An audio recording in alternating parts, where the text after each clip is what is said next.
¿Cómo les va? Buenas tardes, esto es El Análisis. Estamos empezando con los temas del día. Alcohol cero fue una de las cuestiones que se debatió en comisión en el día de hoy.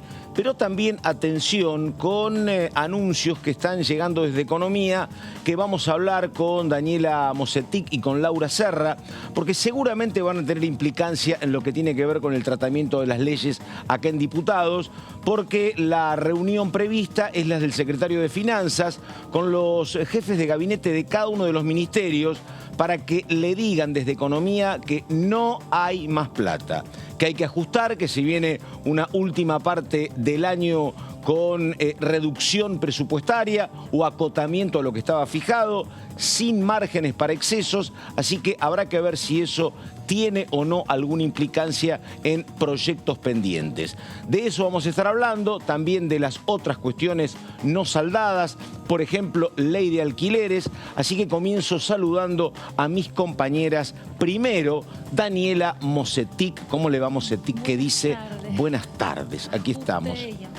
¿No? Sí, ¿Qué pasa? Bueno, sí. Bueno, por ahora no se está trasladando a la Cámara de Diputados. Vamos a ver si hay alguna... A ver, lo que se está trabajando acá en el Congreso en general son impulso más que nada a la producción y a tratar de reforzar exportaciones, al ingreso de dólares. Todavía no hay nada que tenga que ver con esto de recortar, pero bueno. Yo asocié esto porque, ¿sabés qué? Hoy hablaba a la mañana con un hombre de la coalición cívica, el diputado Mansi, y dijo, mire, lo que hace falta para la ley de enfermería es plata. Claro. Plata para que los estudiantes tengan algún tipo de motivación. Exacto. Por supuesto que no son montos considerables porque no son tantos los estudiantes de medicina, pero en este marco de mucho ajuste, la verdad que no sé. Pero bueno, Laura Serra, que no se ajusta, Laura Serra está muy cómoda con los recursos económicos. ¿Cómo le va, Serra? ¿Qué dice? Ponele. Buenas tardes. ¿Cómo andás, Pato? ¿Todo bien? Bien. Bueno, Serra, vamos a estar hablando alguna novedad en materia parlamentaria de lo que puede ser tratable en el breve plazo o no. De ninguna manera. Sí. No hay nada previsto. Posiblemente podría haber alguna sesión antes de fin de mes, pero está muy en potencial. El jefe de gabinete confirmó ayer que no va a venir a fin de mes. Sí. La verdad, ya es una falta de respeto, ¿no? Y hay que decirlo con todas las letras. Es una falta de respeto el del jefe de gabinete para con la Cámara de Diputados en particular, pero para con el Congreso en general. La Constitución Nacional, el artículo 101, le obliga al jefe de gabinete a rendir cuentas sobre la marcha de la gestión una vez al mes. Tiene que venir una vez al mes a justamente a dar cuentas de cómo va la gestión. Y hasta ahora, en 11 meses, ha comparecido una sola vez al Senado. Sí. Desde el 14 de julio o el 8 de julio del 2021 que no viene un jefe de gabinete a la Cámara de Diputados. 14 meses que no viene un jefe de gabinete a la Cámara de Diputados. Y la verdad es que hay que decirlo con todas las letras, Pato. Es como que realmente les da igual cumplir o no con la Constitución Nacional. Y hay que marcarlo a esto.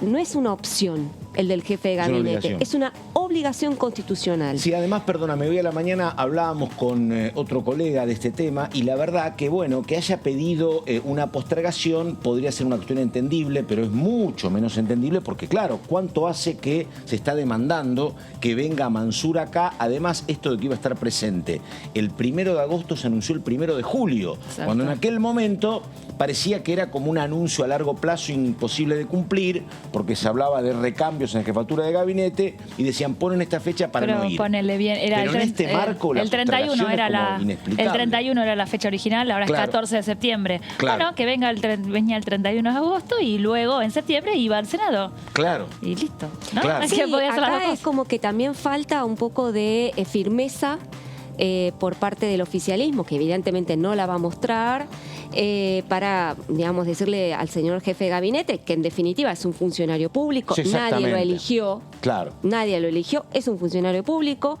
Los legisladores han sido electos por el pueblo, tienen toda la, digamos, el mandato como para exigirle al jefe de gabinete que haga lo que tiene que hacer. No lo van a hacer en el oficialismo, por supuesto, lo cual es lamentable, hay que decirlo también. Desde la oposición hemos visto algunos tweets No Sí. mucho más que eso, salvo hace un ratito el jefe de bloque del radicalismo pidió la moción de censura de Mansur. Obviamente esto no puede prosperar porque se necesita una mayoría agravada para avanzar, pero lo cierto es que,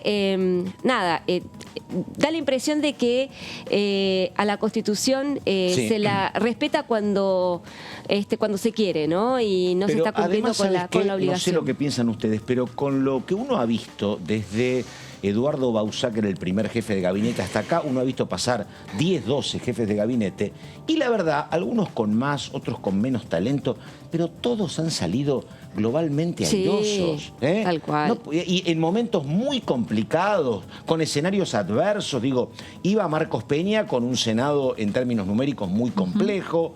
Digo, pero la verdad, en momentos políticos muy difíciles y sin embargo, con una mínima cuota de oficio y con decir algunas cosas en el horario de cierre de los diarios, que antiguamente era 8 o 9 de la noche. Te llevas un anuncio, te llevas un par de anuncios o de cifras, evadís alguna ¿Tenés alguna pelea? ¿Tenés algún exactamente, para la algún oposición? No cruce. hay ninguna posibilidad Pero de, claro, digamos, de repreguntar había un poquito. O sea, la verdad es que con un poquito de oficio. Al contrario, menos venís y más problemas te autogenerás, me parece. No, acá el argumento que esgrimen desde jefatura de gabinete es, bueno, los cambios que hubo en los ministerios con la llegada de Sergio Massa, la cantidad de preguntas que formularon los legisladores. No es la primera vez que hay muchas preguntas. Sí. Aparte, en 11 meses te pido, por favor, podés responder algunas preguntas, ¿no? Que no, digamos, que podrían... Además, perdóname, debe haber centenares, perdóname, Serra, que estaban destinadas Que están- a Scioli o a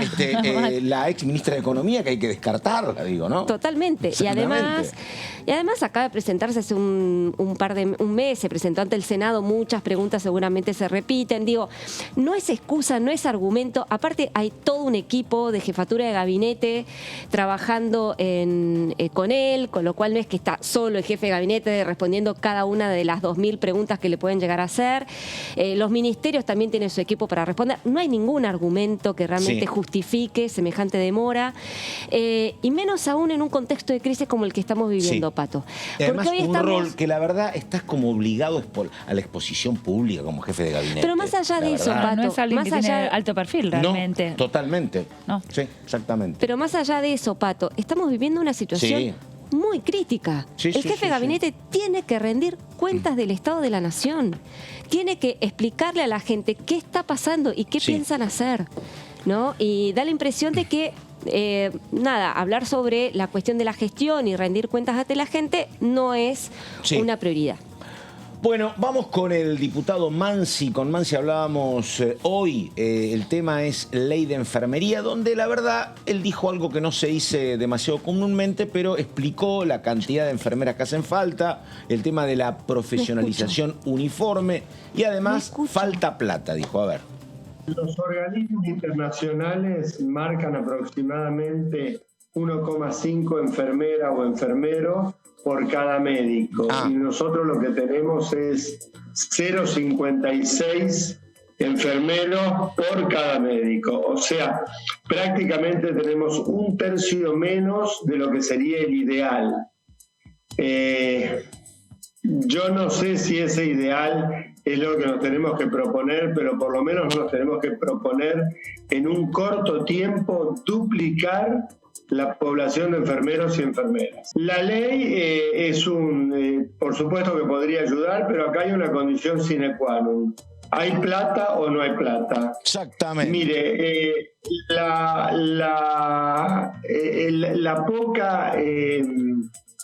poca cantidad de enfermeros y enfermeras tiene que ver con varios factores.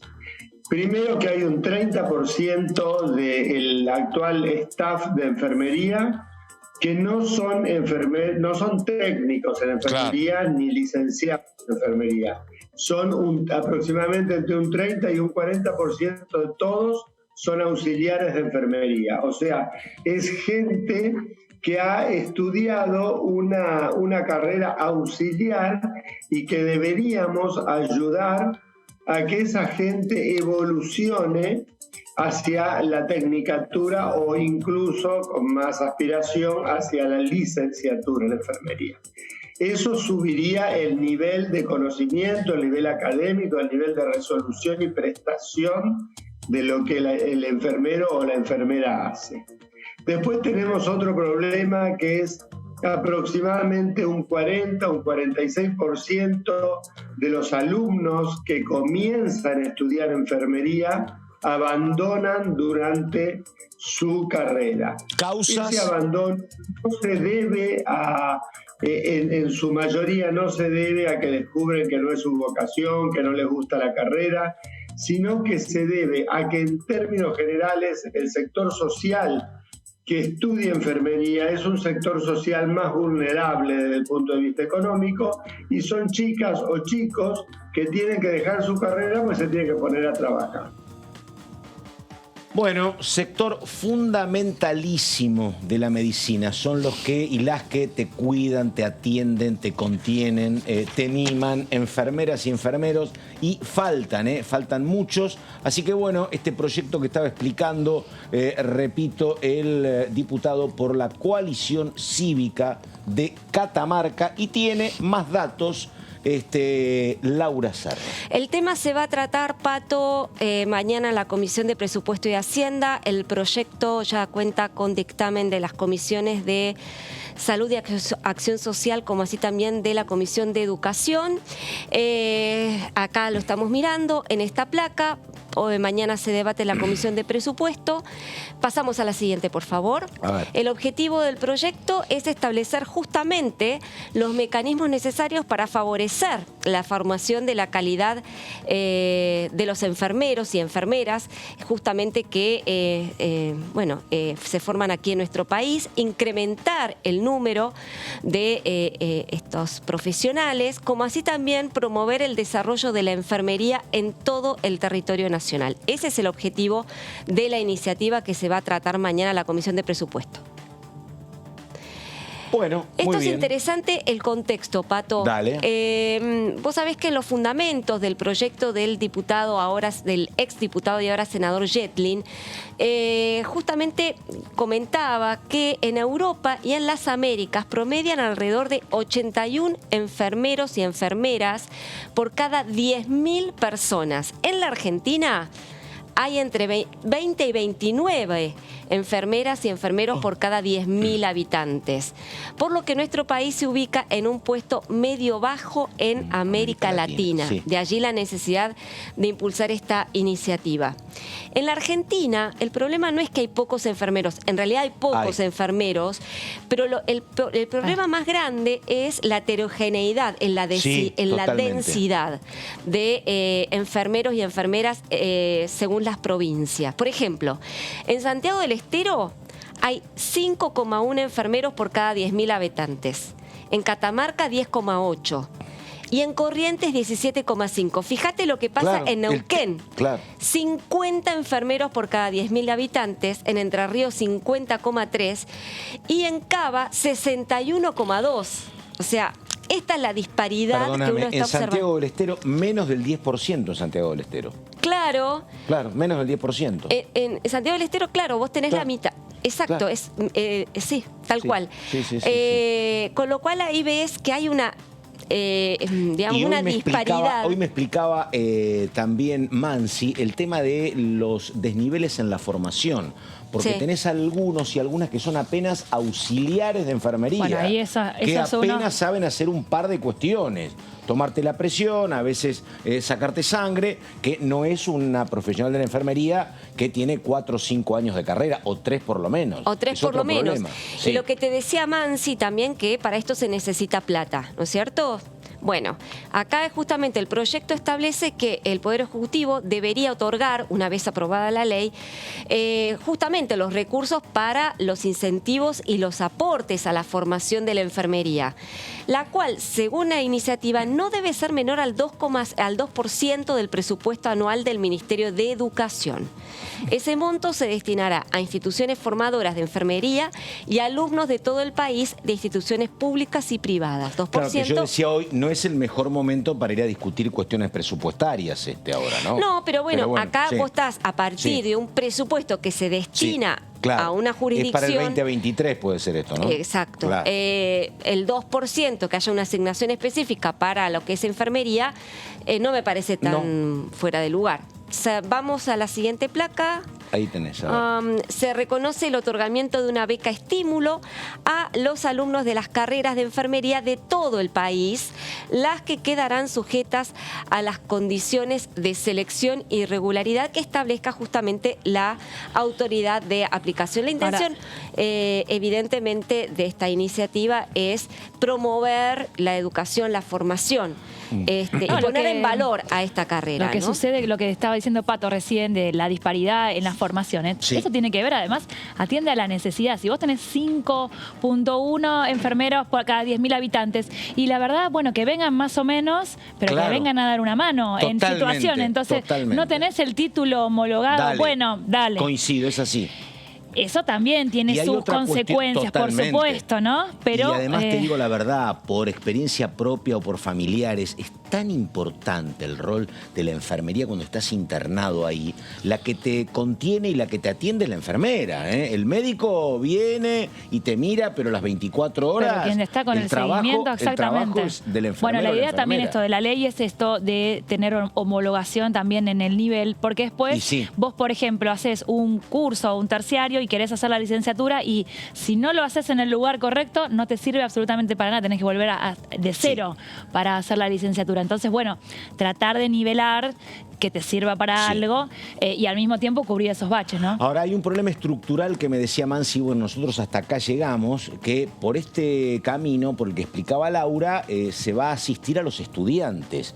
Pero en tanto y en cuanto después el sueldo siga siendo un sueldo pobre, no hay una gran atracción para que estudies enfermería. Él me daba los datos de Catamarca, me dice, un médico en Catamarca, dice, gana 90.000 pesos.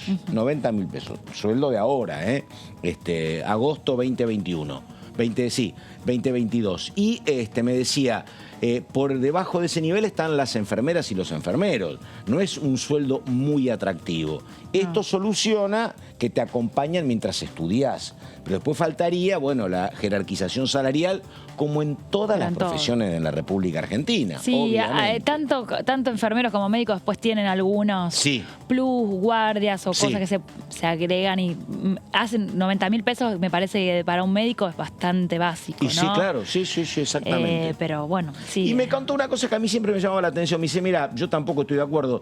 Los otros días leía que a lo mejor se empezó a implementar ese cambio que para mí me pareció absurdo, eso de las guardias por 24 horas que tienen los médicos, que yo digo que nunca me toque uno que lleva 23 horas despierto, ¿viste? Y bueno, porque yo le preguntaba, los y las enfermeras no tienen esos turnos kilométricos, tienen turnos de 8 horas. Y dice, me parece que se va a empezar a trabajar para eso. Que yo nunca entendí si era por una cuestión de funcionalidad hospitalaria, si era por ahorrar plata. Pero dice, es una locura. Yo tenía 2 guardias por semana de 24 horas, una cosa de loco. Y sí. Pero bueno. Hay que ver si es candidato este tema a sumarse a esta sesión que decía Laura, ¿no? Sí, un tema que puede ser medianamente de consenso, si se logra un dictamen con los números y los detalles que se necesita, puede ser que esté, a ver, temas en agenda y pendientes hay un montón. A ver qué se selecciona para esa posible sesión en el mes de agosto, ¿no? Sí. Y perdón, ¿qué temas habría como emblemáticos? ¿Cuáles serían los temas? Uno puede ser este y otro, ¿qué más habría? Bueno, ahora... el compre, ahora mañana se va a tratar en comisión la moratoria previsional, también mañana va a ser la segunda. No va a ser tema de sesión. No. Bueno, los que están, hay algunos de los que pidió Massa que están en el Senado. La ley automotriz, que eso también empieza con el tratamiento. Que fue lo que dijo, perdón, lo que dijo Negri, bueno, dice, pero la mayoría de estos temas están en el Senado. Están en el Senado. Sí. Exactamente. Bueno, y eventualmente algún paquete que pueda mandar. Bueno. Da la impresión, Pato, de que no vamos a tener un segundo semestre copado de iniciativas, salvo el presupuesto y alguna cosita más, pero me dijeron lo mismo, porque como saben cuál es el escenario donde podés perder más que ganar, si se puede evitar y arreglarlo con algún decreto, me parece que va a ir por ahí. Sí, totalmente. Vamos, por favor, con Jimena López, diputada del Frente de Todos. Hablamos del proyecto de alcohol cero. A ver. Hay una discusión en estos dos tipos de proyectos que se proponen, el que modifica el Código Penal y el que trabaja específicamente sobre alcohol cero y otro tipo de penalizaciones que tiene que ver con la retención automática del vehículo, las multas, bueno, en el caso de accidentes, evaluar algunas cuestiones, o sea, particularmente yo creo que aumentando el punitivismo no vamos a garantizar el proceso educativo que hay que darse, que es que particularmente si manejás no tenés que tomar alcohol, ni alcohol ni ninguna medicación que pueda alterar obviamente los reflejos, ¿no? Pero en el caso del alcohol el agravante es que es un consumo voluntario. Claro. Y después me parece que lo que hay que generar es la transversalidad. Puede llegar a haber alguna oposición en provincias productoras de vino, que también hay que hablar, hay que conversar, porque no se trata de que se prohíbe el consumo de alcohol. Lo que tratamos de hacer es desalentar que se maneje bajo cualquier consumo de alcohol. No tiene que ver con que no se puede consumir alcohol. Vos podés tomar alcohol, lo que no podés es manejar si tomaste alcohol. Claro. Entonces hay que trabajar mucho eso, sobre todo porque de verdad el número de accidentes es muy alto. Y otra cosa que por ahí no se dice en relación al tema de alcohol cero es que quienes hemos tenido a cargo hospitales sabemos que las estadísticas de las guardias, el primer paciente que entra es el paciente traumatizado, de los cuales el 90% de esos accidentes se pudo evitar, ¿sí? Es un costo, en términos de salud, es un costo enorme, porque inclusive en los accidentes quedan personas con discapacidad, ya sean permanentes o momentáneas, pero hay que hacer rehabilitaciones, hay que trabajar el área psicológica. Un accidente tiene toda otra serie de consecuencias que hay que poder ver. Y la mayoría está vinculada con el consumo de alcohol. No solamente con la cuestión de tránsito, generalmente son accidentes que ocurren a la noche o que ocurren de tarde después de un asado. Me parece que hay que tener en claro que lo que nosotras fomentamos es el tema de quien maneje no tome alcohol. Conductor designado. ¿Podés ir a una fiesta? Sí, de hecho estamos viendo la posibilidad de trabajar en campañas sobre todo con los más jóvenes, porque la siniestralidad con alcohol tiene mucho que ver con edades muy jovencitos, quienes manejan son muy jóvenes, y tratar de fomentar educativamente esto del cuidado propio y del cuidado ajeno. Cuando vos te subís a un auto alcoholizado estás poniendo en riesgo tu vida y estás poniendo en riesgo la vida de un tercero. Bueno, estamos hablando acá un temazo, porque este proyecto, digo, ya lo intentó impulsar en su momento el diputado Moyano. O sea, Facundo Moyano. Sí. Y tenía en su momento la resistencia de provincias productoras de vino, básicamente San Juan y Mendoza, y también temas culturales, como estábamos hablando con mis compañeras, porque la verdad que, qué sé yo, desde siempre hombres y mujeres suelen ir a cenar y compartir alguna botella de vino entre 3 o 4 personas, tomar una copa y volver manejando. Bueno, eso con alcohol cero no se podría hacer. Y hay que transitar a cambios de conducta que no son sencillos, de decir, mirá, me vuelvo a través de una aplicación o me vuelvo en un remis, o qué sé yo, alguna persona que es absolutamente abstemia y no toma nunca. Pero me van a mandar a mí a manejar, porque yo no tomo nada, poco. Nada. Sí, pero me van a... No, ¿sí? No tomo casi nada, pero... Bueno. Lo que te perdés. Claro, no, sí, si estoy en una reunión, sí, pero no es que... Sí, pero digo, la verdad que yo digo, hay una cuestión que es como un poco complicada. ¿Por qué no podés volver manejando tu auto si tomaste una copa de champán? Que esa es un poco la cuestión, que lo hablamos fuera de aire, ¿no? ¿Por qué alcohol cero? Digo, no, yo la verdad es que soy neófita en el tema, lo admito. No me parece para nada mal de que haya una limitación, que haya un control para evitar que personas que estén ebrias manejen, porque eso es un peligro público. Indudablemente en eso estamos totalmente de acuerdo. Ahora, no sé si hay algún porcentaje de alcohol en sangre. Bueno, actualmente hay porcentajes que te habilitan. Exacto, pero ¿por qué entonces alcohol cero? Mira, me parece que es un camino ante la cantidad continua de accidentes. Ahora, yo digo, la verdad, alguna vez yo lo he contado, porque yo voy muy seguido a Santa Fe. En Santa Fe hay un problema muy serio con el consumo de cerveza en los jóvenes. Pero lo que hay, que acá también, digo, lo que hay en la ciudad de Santa Fe, por lo menos es durante mucho tiempo, un severísimo control que te atosigan, dirían, ¿no? Porque vos, primero que es una ciudad más chica, pero es como que no la podés atravesar sin algún control. Entonces tiene un sentido cuidarte. Pero si vos vas a controlar poco y nada, Yo no sé qué efecto Ahora, yo tiene. recién estaba comentando, a mí nunca me tocó. ¿Viste? Vivo en Capital, vivo cerca de General Paz. ¿Viste? O sea, vuelvo por Autopista del Oeste a la Claro. noche, vuelvo por Panamericana, General Paz. Nunca me tocó. Bueno, a mí la verdad que alguna vez me ha tocado, pero hace mucho No. que no me toca. Y no tiene mucho sentido. Y además está eso, viste, de que cómo se maneja la imprudencia personal. Porque la verdad que es muy subjetivo eso. Yo sé que tengo que manejar y nunca me voy a subir al auto alcoholizado. Pero bueno, soy una persona mayor. Y además te lo voy a complejizar una vez Dale. con otra cosa más que de alguna creo que lo hemos tratado acá. Vos no tomás alcohol, ponele, Claro. pero te fumás un porro. Ah, claro, muy bueno, exactamente. Te fumas un porro. Total, y bueno. eso no es peor que el alcohol para mí. Totalmente, no sé. bueno, Y estás perdóname. manejando. ¿Cómo es? Qué sé yo, yo lo podría contar porque el colega lo cuenta en radio, pero él dice, hablando de esto, yo no viví peor experiencia a la vez que me fumé un porro y salí a manejar, y hice 3 cuadras y tuve que frenar, dice, Claro. porque era una Porque iba locura. volando. Dice, exactamente, pero y agrego otra cuestión más, que cuando se intentó, hará 7, 8 años, hubo un escándalo porque decían que eso era meterte con tu privacidad, que es el control de algún consumo de pastillas, Tal cual. de tranquilizantes y demás, y decían, si yo tengo que preguntar eso, me estoy metiendo en la vida privada de la persona.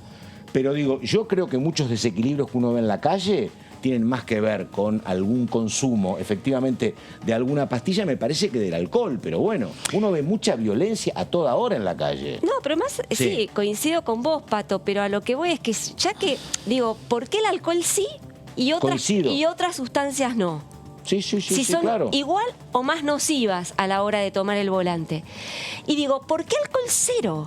¿Por qué ser tan drásticos? Yo no estoy tan segura de que esa sea Bueno, una solución, porque en definitiva, cuando Sí. vos pones alcohol cero... Actualmente hay un mínimo permitido, ¿eh? El Cero, tema Por es eso te digo, grabar, claro. conocido. pero yo creo que con el mínimo permitido no tenés el lobby Claro. de todas las compañías o todas las bodegas o de Claro, las... en contra. En contra. Pero claro. Pero si vos haces un mínimo permitido, quizás el lobby no sea tan grande y vos podés sacar una ley que sea de alguna manera, digamos, Ahora, coincido con vos. sancionable. Digo, no sé. Ahora, contra la locura, digo, es muy difícil pelear. Digo, esto cuando, por ejemplo, a veces en temporadas de verano hacen algún chequeo en colectiveros y descubren gente que había tomado cocaína. Una locura. Pero bueno, lo hacen, ¿viste? Bueno, en eso estamos de acuerdo. Coincido. A ver, taxis y colectivos, alcohol Totalmente, cero. claro. Indudablemente está bien eso, pero digo, Pero- en particular. Hoy, Pero bueno, me- hoy, a ver, del sí. otro lado, hoy abrió la comisión Vivian Perrone, la madre Claro. de Kevin Sedano, de Madres del Dolor, y ella traía las cifras, ¿no? Que es el otro lado. Bueno, hay 14 muertes por muertes por causas viales por día. Ella hizo el raconto de cuánto hace que está este proyecto en el Congreso, cuántas muertes se representan desde la presentación del proyecto hasta ahora, y lo puso, digamos, a ver, lo trajo una experiencia, si puede ser alguno de estos muertos un familiar de ustedes, algún hijo o algún otro hijo mío, y por ahí cuando lo trasladas a la víctima o a evitar ese tipo de siniestros y en pensar que puede ser uno de los chicos tuyos que está volviendo de bailar o lo que sea, No, sensibiliza, total, y eso- sensibiliza también y era Totalmente. entendible la postura también No, desde claro, y ese además, lado, digo, ¿no es es cierto? por eso yo decía, hay un mundo que es el mundo nuestro, que dice, mira, vivo en Almagro, voy a comer a San Telmo y vuelvo con el auto. Hay un mundo de gente, si querés, mayores de 40 años. Y también efectivamente está el mundo al cual hace referencia Vivian Perrone, porque además es un lugar que todos conocemos, es Libertador y Corrientes en Olivos, ahí lo atropellan, porque además, ¿qué pasaba? Es una zona de boliches, de mucho boliche, de mucho adolescente, toman todos y ahí lo atropellaron y mataron a su hijo. Que es como una cuestión muy difícil también de manejar eso, ¿eh? Exacto. Muy difícil de manejar, pero claro, es otro mundo. No es un adulto que compartió un vino con 2 amigos y 2 parejas y vuelve a su casa. Pero y cómo ojo se con los maneja, no adultos, sé. que de los adultos nadie es después, ¿eh? ¿Cómo? Los adultos son todos responsables en las palabras también, ¿eh? Totalmente. Después bueno, pero fue una vez y eso también. Pero me parece que el 05 ya existe. Sí. Y no es controlado de la manera correcta, al menos es lo que parecería. A Pero ver, bueno. vamos a un hombre que es de la provincia de Salta, también son muy productores de vino, originalmente de vino blanco, ahora vino tinto también. Hablo de Salta, el diputado Zapata A ver qué dice. En la provincia de Salta existe esa legislación. Las penas, las sanciones por violar las normas son duras, durísimas. Creo que es adecuado. Mucho se habla de que 0,5, 0,7, que 0,1. Mire, 0,0 es mucho más beneficioso y más tranquilo. Al momento de uno salir y tener el esparcimiento que lo lleva a la gente a tomar alcohol, tiene que ser responsable y saber que no se puede manejar. Entonces, o tienen conductor designado o se mueven en un auto de alquiler o en algún otro tipo de transporte. En la siniestralidad en la República Argentina, el alcohol está presente en la mayoría de los casos cuando se trata de siniestros urbanos. En la ruta es un poco distinto, porque tiene que ver por ahí que hay mucho que tiene que ver con el cansancio, el mal estado de las rutas, etc. Pero a mí no me cae mal que se discute el alcohol cero. Se habla, algunos sectores de la economía sostienen que el alcohol cero puede significar ir en contra de, por ejemplo, nuestra industria vitivinícola. Las economías regionales. Yo no lo considero así. Ajá. Porque uno puede tranquilamente beber y transportarse en el auto alquiler. No sé, yo no lo veo que sea un impedimento. Y realmente, le soy sincero, en Salta bajó sensiblemente en la primera etapa de aplicación de la norma. Actualmente, que después de la pandemia hemos visto quizás algún descontrol donde hay muchas infracciones que se van labrando, pero mire, las sanciones son elevadas, no solo el monto de la multa, la suspensión o la sanción de quita del carnet de conductor por 1 año, depende del nivel de alcoholemia. Y no es bueno manejar alcoholizado, es un acto de irresponsabilidad y hasta podría decir de doloso, con algún dolo del tipo eventual, porque las personas saben que se ven limitados los reflejos y que puede ocasionar una tragedia. Ahí estamos, bueno, el testimonio del diputado Zapata, exactamente las 4 de la tarde, 16:32. Bueno, Daniela Mosetic, a ver, sí, diga, plan de pagos para la regularización de la deuda previsional. Sí, me parece que arrancaba antes lo que la placa, me parece que hay alguna placa anterior, pero bueno. Perfecto. Plan de pagos para la regularización de la deuda previsional. Also known as moratoria. Exactamente. Acá, sí. Bueno, el objetivo es regularizar los periodos faltantes hasta el mes de diciembre del 2008 inclusive. Esto se podrá hacer con un pago en hasta 120 cuotas que serán descontadas de manera directa del haber jubilatorio que se obtenga a través del programa. Y el pago mensual será equivalente al 29% de la remuneración mínima imponible, en coincidencia con lo que aportan los trabajadores en actividad cuando se realizan sus aportes en tiempo y forma. Bueno, esto lo de un problema que ya... Mosetic, a ver, ¿esto tiene que ver con la moratoria que se impulsaba en el Senado? Exactamente, exactamente. Esperen que les cuento porque arranca... arrancaba ahí. Esto es un proyecto que viene del Senado. Mariano Recalde, Anabel Fernández Agasti, el Frente de Todos. Ya cuenta con media sanción del Senado, 38 votos a favor, 6 en contra y 18 abstenciones, o sea... Cierto, perdóname, esto me parece que generó algún problema en Juntos por el Cambio, porque el radicalismo lo apoyaba y había gente del PRO que no. Ahí vienen las abstenciones, exactamente. Mañana continúa este debate en un plenario de Previsión y Seguridad Social y Presupuesto y Hacienda con el objetivo de establecer una nueva moratoria previsional. La moratoria que estaba vigente vencía el 23 de julio. Sí. Entonces, Alberto Fernández lo que hace es lanza un decreto un par de días antes y por decreto prorroga esta moratoria que vencía el 23 de julio. O sea, hoy está vigente, hasta tanto se haga una nueva ley. Hoy solo 1 de cada 10 mujeres y 3 de cada 10 hombres en edad jubilatoria están en condiciones de jubilarse. 1 de cada 10 mujeres y 3 de cada 10. Exactamente.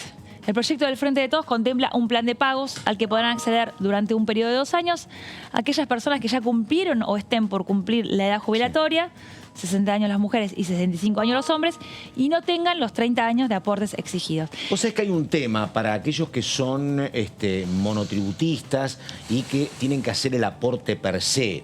El aporte per se se hace en alguna fecha del mes Y la verdad que si vos en ese momento no tenés la plata necesaria, bueno, te lo dan como no pagado, obviamente, pero no te avisan nunca.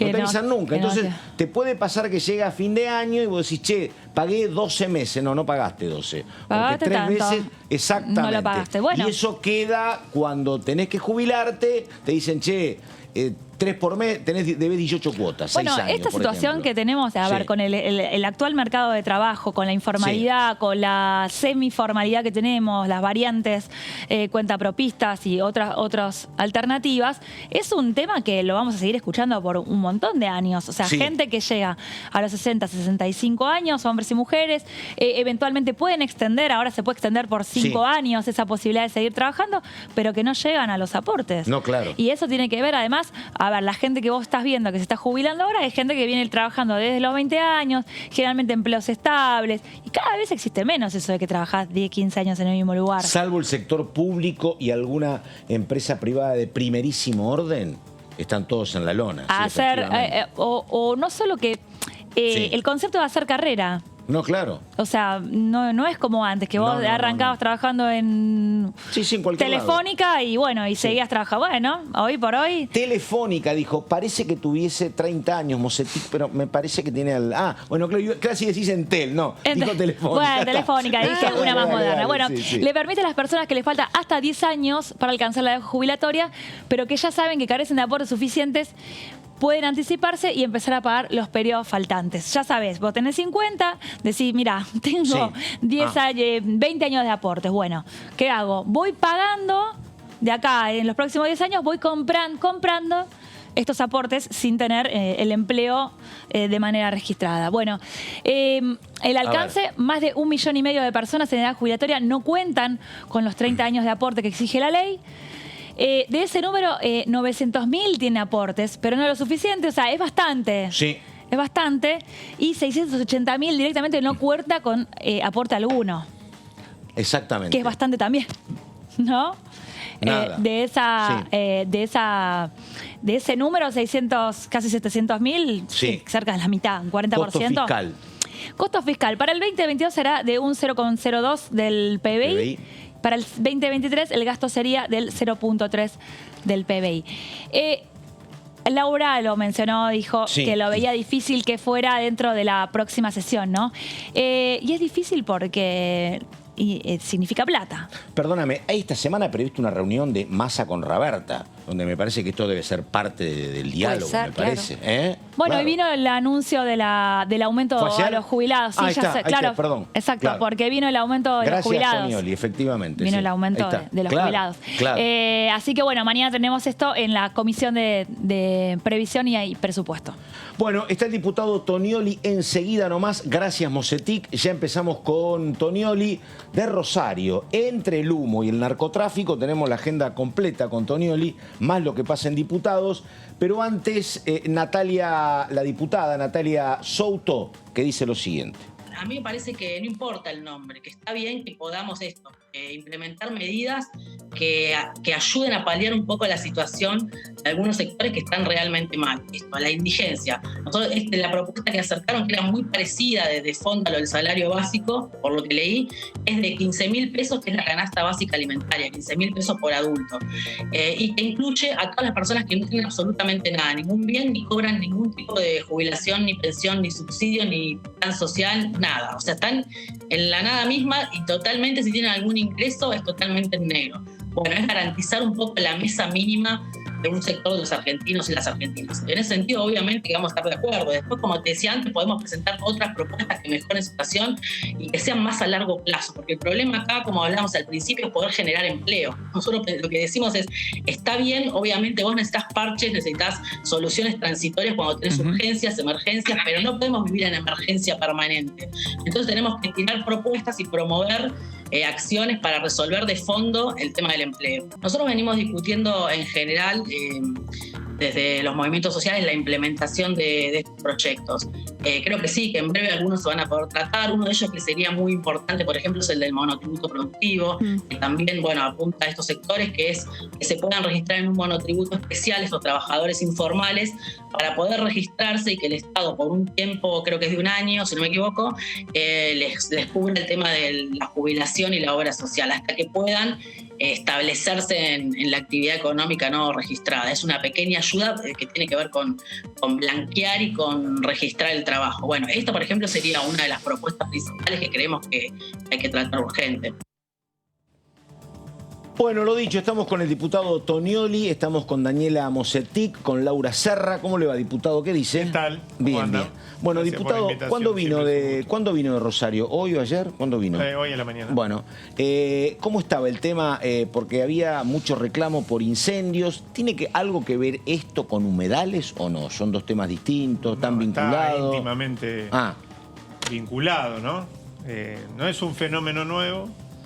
Los incendios que se producen, en este caso en las islas que son entrerrianas, formalmente. ¿Eso es lo que el puente que cruza Victoria, ahí se producen o no? ¿O en qué lugar de Rosario? Es toda esa zona, ¿no es cierto? Son las islas que quedan enfrente a Rosario, la mayoría de ellas bajo jurisdicción de Entre Ríos. Esto agrega una dificultad, ¿no es cierto?, al abordaje de la cuestión. Y la verdad que a mí me gustaría decir, como se suele decir muchas veces, que toda crisis trae una oportunidad, ¿no? En este caso una crisis producto del impacto que tiene en la opinión pública esta situación donde los vientos llevan a la ciudad de Rosario el humo de esos incendios, y que esto de alguna manera habilita a poder discutir la cuestión. Pero la verdad que a veces, o no siempre, las crisis traen una oportunidad, porque ya en reiteradas ocasiones terminamos en una especie de círculo vicioso, ¿no? Donde se producen los incendios, hay una atención de la opinión pública, hay un reclamo sostenido de que se resuelva, pero bueno, aparecen el tirarse la pelota de distintos niveles del Estado para con otros, o distintos poderes del Estado, ¿no? Y me parece que acá lo que falta es discutir la cuestión de fondo, por eso viene ¿Cuál es bien. la cuestión de fondo? La cuestión de fondo es la siguiente. A ver, yo quiero ser claro, totalmente claro en esto. No se puede reclamar a la mañana por la ley de humedales ya, y después a la tarde reclamar retenciones cero a la soja. Porque ¿y cuál es el elemento vinculante? Claro, ahí está. ¿Cómo es? Bueno, el elemento vinculante es el siguiente. Una parte importante de lo que sucede en las islas del delta del Paraná tiene que ver con la pampeanización de nuestras islas. Tiene que ver con que actividades que se realizaban, que efectivamente se realizaban en las islas, pero que también se realizaban de una manera extensiva, ¿no es cierto?, en tierra firme, por llamarlo de alguna manera, producto del avance de la frontera de la soja. Ahora plantan soja en la isla, decís. No, bueno, y se realizan actividades ganaderas en una dimensión que antes no se realizaba, ¿no es cierto? Entonces, evidentemente, cuando apremia la cuestión del humo, cuando se da una situación crítica en la ciudadanía, cuando aparece el reclamo, parece que todos más o menos estamos de acuerdo, ¿no? Pero repito, todos estamos más o menos de acuerdo, después nos encontramos con que hay una trabazón en el Congreso porque hay determinados intereses, entre ellos de algunos sectores del complejo agroexportador, que le ponen alguna traba, ¿no es cierto?, a esta discusión, y ese aparente acuerdo que tenemos dentro de la política entre todos los sectores políticos producto de esta situación en la provincia de Santa Fe se desgrana, ¿no? Ahora, usted dice entonces, perdón, diputado, que subiendo las retenciones se No digo eso, digo que las retenciones esto tienen un sentido determinado. Tienen un sentido determinado que no es solo económico. Ustedes recuerdan el debate que se dio en su momento cuando la 125, etcétera, ¿no? Digo, no tienen un sentido exclusivamente económico, ni siquiera tienen un sentido exclusivo en lo que tiene que ver con intentar generar una especie de de equilibrio en los precios para el exterior y para el interior de algunos productos, ¿no? Y defender la mesa de los argentinos. Las retenciones tienen también un objetivo que es el de evitar que en un momento de alza de precios de uno de esos productos, la soja en particular, termine llevando a que toda la producción agropecuaria, en este caso de una provincia, de un país o donde se pueda, termine siendo el de ese monocultivo, ¿no es cierto? Claro. Tiene ese sentido también. Entonces, no estoy diciendo que hay que aumentar las retenciones de la soja para desalentar, entonces de esa manera. Estoy diciendo que hay ciertas incoherencias en algunos discursos, algunos sectores de la política que intentan ser condescendientes con lo que nos pasa a los rosarinos y dicen, necesitamos la ley de humedales, etcétera, pero después... Necesitamos más terreno para cultivar y necesitamos cultivar en cualquier lado. O retenciones cero a la soja, repito, digo... no estamos hablando de cuestiones fiscales acá nada más. Se intenta buscar a través de políticas públicas algunos equilibrios que hagan que no sea exclusivamente el mercado, en este caso el precio de un producto a nivel internacional o lo que dice Chicago que vale, el que nos termine diciendo esto es lo que se hace sobre esta tierra. Todo ese avance de la frontera de agropecuaria en la provincia de Santa Fe determinó que en los humedales se realizaran actividades que antes se hacían de una manera muy menor y hoy terminan siendo preponderantes, ¿no? Y se realicen actividades no lícitas para poder llevar adelante. Ayer lo escuché a Federovisky, que es el número 2 de Cabandier, contando una cuestión que me parece que tiene que ver con esto. Lo que explica es que la baja histórica del Paraná, es que la verdad se viene sosteniendo hace como 2 años, ¿no? Hace que lo que antes era agua, ahora es terreno para pastoreo de animales también. También. Y los propietarios te colocan empalizadas y aparecen rápido inmobiliarias que te venden tierra fiscal. Entonces, donde no tenés nada, ahora tenés rodeo de ganado, una cosa que te complica. Tenemos también una sequía que ya lleva varios años. Es una especie de tormenta perfecta, ¿no es cierto?, que cae sobre, en este caso, nuestras islas del Paraná. Entonces, digo, son varios factores. Yo creo que es importante discutir algunas cosas. Efectivamente, tenemos una mora de la justicia federal con sede en Victoria, con Entre Ríos, que tiene que buscar a los responsables, individualizarlos y penalizarlos por estos incendios.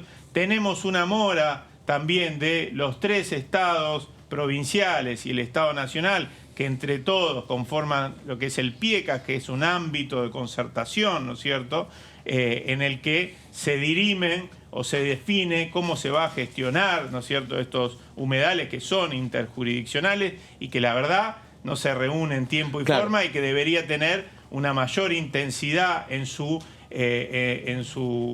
trabajo. Pero también tenemos que discutir la cuestión de fondo. Y discutir la cuestión de fondo es discutir, entre otras cosas, en este cuerpo legislativo, la ley de humedales que permita también discutir y de alguna manera operar sobre el modelo de desarrollo agropecuario que rige en la Argentina y sobre el avance muchas veces. ¿Por qué no salió humedales? Esto tiene que ver con también un ruido interno dentro del Frente de Todos. Este fue un proyecto que salió, estamos en 2022, esto es sobre 2020. Finales del 2020, con un fuerte impulso de parte de Máximo Kirchner, que pudo haber sido la causa de su éxito o la causa también de su fracaso, porque cuando Máximo Kirchner se ponía atrás de un proyecto, bueno, generaba ruido, ¿no? Hoy sigue teniendo. ¿Qué cosa? Con la oposición, básicamente. Con la oposición, básicamente, pero tampoco había terminado de reunir los consensos necesarios dentro del propio bloque, Claro, porque tenés diputados que pertenecen a Santa Fe o Córdoba que no estaban de acuerdo, por ejemplo. Exactamente. No sé qué era, Toño, vos no eras diputado en ese momento. No, yo entré en diciembre. Pero había diputados que no querían, efectivamente. Sí, ¿cómo está el tema de los consensos? Porque no es solo el tema opositor. ¿Cómo está al interior, por ejemplo, del Frente de Todos? Nunca dije que solo sea un tema opositor. No. Efectivamente es un tema transversal, ¿no? Como bien vos decís, en 2020, a fines de 2020, esta ley tuvo un amplio consenso después de varias jornadas de trabajo en el Congreso de la Nación. Yo en ese momento era concejal de la ciudad de Rosario. trabajamos desde el Consejo Municipal en un escenario similar al que estamos viviendo hoy con las quemas, con la participación y con conexión con la comisión, con la participación de especialistas, ambientalistas, cátedras universitarias, legisladores, intendentes de la zona, etcétera. Y así como participamos desde Rosario, se participó de distintos lugares del país. Se realizaron 7 audiencias informativas, unas 15 reuniones de trabajo entre los asesores de los distintos legisladores y legisladoras. Entiendo y quiero valorar en ese sentido el trabajo que hizo Leonardo Grosso en ese momento, presidente de la Comisión de Recursos Naturales, que sigue siéndolo, y que es quien volvió a presentar aquel dictamen de la Comisión de Recursos Naturales, hoy con el apoyo de un amplio espectro de sectores, ¿no es cierto?, dentro de este cuerpo.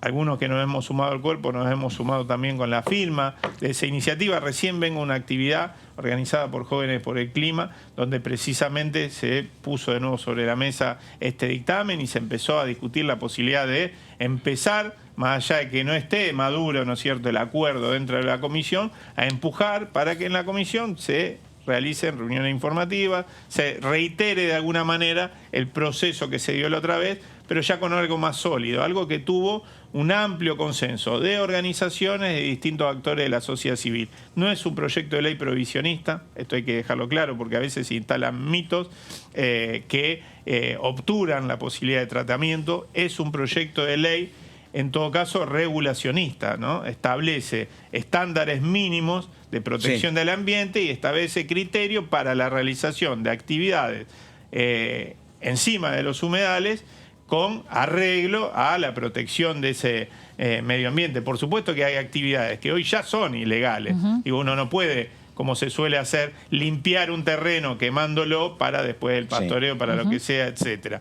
Eso no se puede y ahí es donde falta intervención muchas veces de la justicia y falta, y hay deudas también a veces de los estados provinciales, porque se suele decir, se suele señalar que el 60% de las tierras en este amplio delta de nuestro Paraná están en un estado precatastral y muchas veces no se sabe. Eso no está registrado, significa. No se saben a quiénes pertenecen y por lo tanto hace más difícil el accionar de la justicia. Pero necesitamos el accionar de la justicia, necesitamos que el PIECAS funcione. ¿Qué es el PIECAS? El PIECAS es...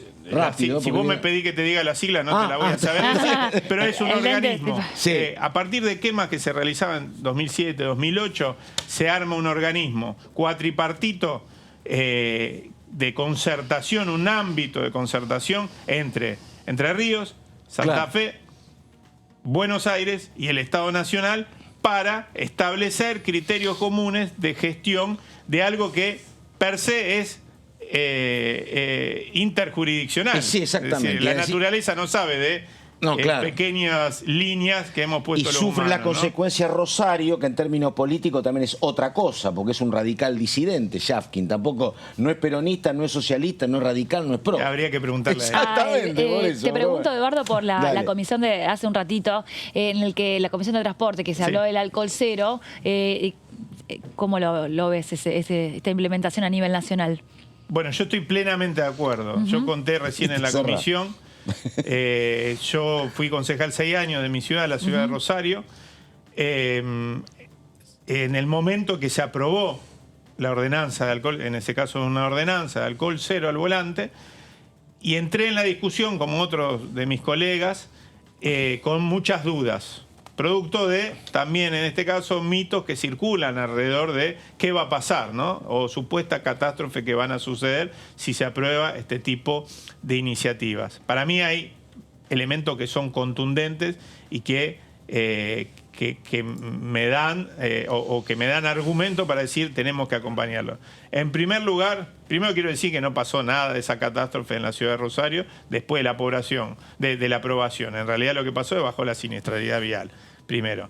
Pero primero eso, digo, hay números, Jujuy tiene números también muy contundentes, etcétera, que demuestran que luego de la aplicación o cuando se pone en funcionamiento y se aplica esta ley de alcohol cero al volante, empiezan a bajar los siniestros viales y ya eso hace que tengamos que pensar seriamente en aprobarlo cuanto antes, ¿no? Porque es una de las causas de mayor cantidad de muertes y sobre todo de muertes de jóvenes en nuestro país.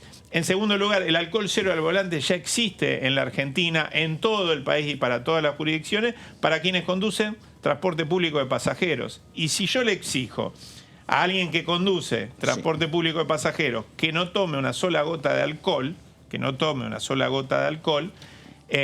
porque lleva a personas atrás, ¿no es cierto?, en el caso de un colectivero, por ejemplo, de un taxista, sobre las que tiene que velar por su vida, desconocido para ese conductor, ¿por qué no puedo exigirle lo mismo a alguien que está llevando a seres queridos, a alguien de su afecto, ¿no es cierto? Me parece en ese sentido totalmente lógico y razonable. Y en tercer lugar, también quiero dejar en claro que acá estamos hablando de alcohol cero, no de 0,2, 0,3 o un poquito menos, etcétera, porque elimina la especulación y establece un criterio a instalar y que de alguna manera pueda pregnar culturalmente de disociación entre la ingesta de alcohol y la conducción.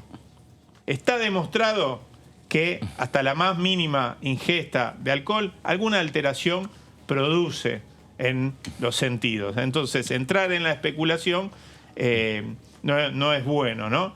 La Ciudad Autónoma de Buenos Aires, hoy funcionarios nacionales que ponían, hizo mediciones durante muchos meses de distintos siniestros viales y quedó demostrado que había accidentes que se producían de personas que conducían y que que se atenían a la norma, que estaban dentro de la norma porque tenían menos del 0,5 y sin embargo habían sido protagonistas de siniestros viales producto de alguna alteración, aunque sea mínima, de su sentido, ¿no? Tonioli, tenemos que terminar, pero me tiene que responder en 30 segundos, Tonioli. Me cuesta... Bueno, por eso, es politólogo. No, escuchame una cosa. ¿Por qué en Santa Fe hay, vos tenés una carrera como dirigente político que empezás desde abajo, concejal, pero yo anoto Lewandowski, que era periodista, Amalia Granata, mujer del espectáculo, Miguel del Cel, hombre del espectáculo, Carolina Lozada, periodista, antes el Lole Reutemann y los que no entraron. Sí.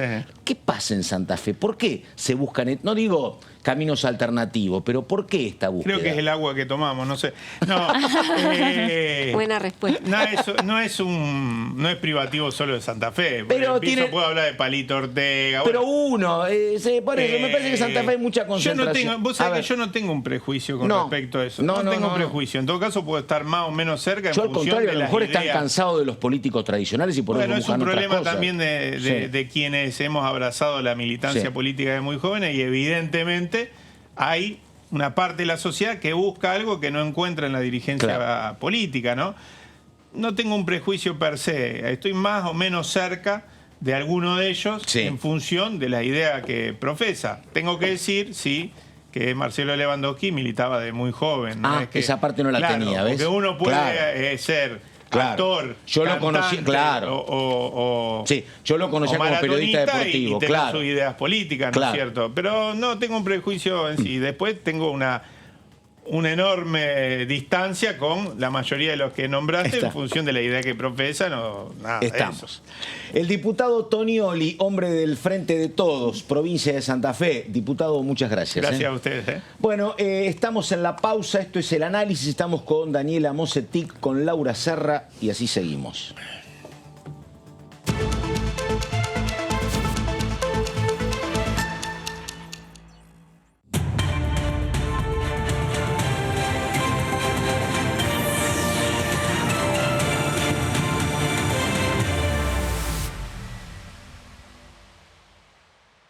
¿Estás por salir a hacer las compras? Ahora ya no vas solo. El Estado te acompaña a través del programa Cortes Cuidados. Cuando estés en la góndola del súper, estamos con vos. Reconstrucción Argentina. Argentina Presidencia.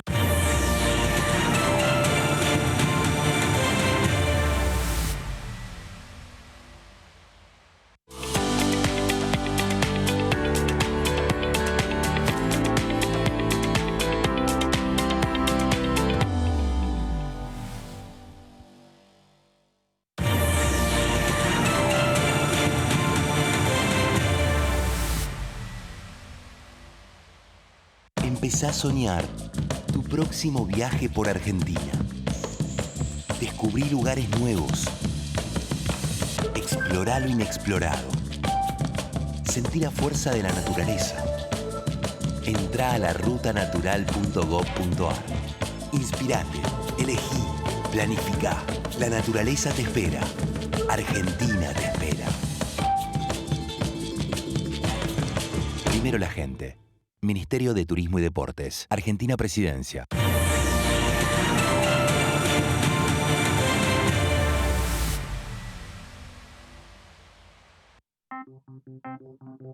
Si usaste estos juguetes, si entendés estas imágenes, o si en tu casa había una así, podría ser uno de los nietos o nietas que buscamos. Siempre es mejor saber. Si naciste entre 1975 y 1983 y tenés dudas sobre tu identidad, comunícate con Abuelas de Plaza de Mayo. Argentina te busca.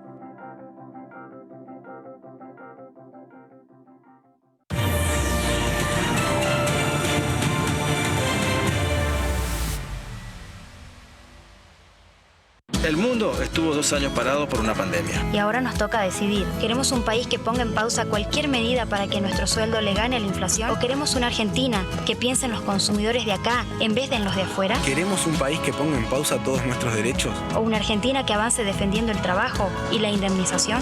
¿Queremos ser un país que ponga en pausa la educación? ¿O la Argentina que avance para trabajar el doble y recuperar el tiempo perdido? Podemos quedarnos empantanados en las discusiones o ser la Argentina que avance con lo que necesita la gente, que después de tanto tiempo necesita moverse. Más velocidad en políticas de educación, en inversión en infraestructura, en políticas para que tu sueldo le gane a los precios. Primero la gente. Argentina Presidencia.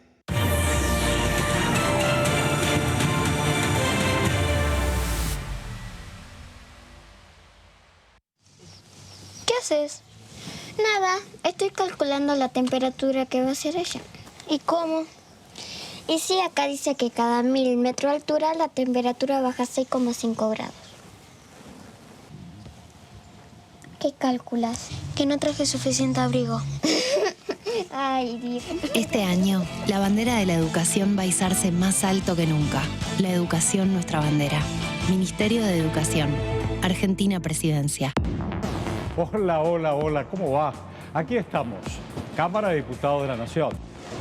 Mi padre manejaba un camión, con eso pagaron mis estudios.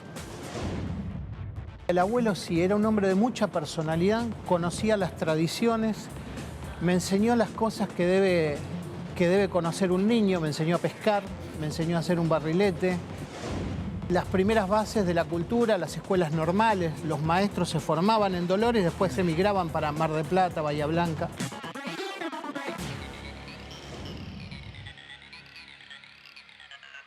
¿Buscás naturaleza? Entrá a larutanatural.gov.ar y elegí tu próximo viaje por Argentina. Primero la gente. Ministerio de Turismo y Deportes. Argentina Presidencia.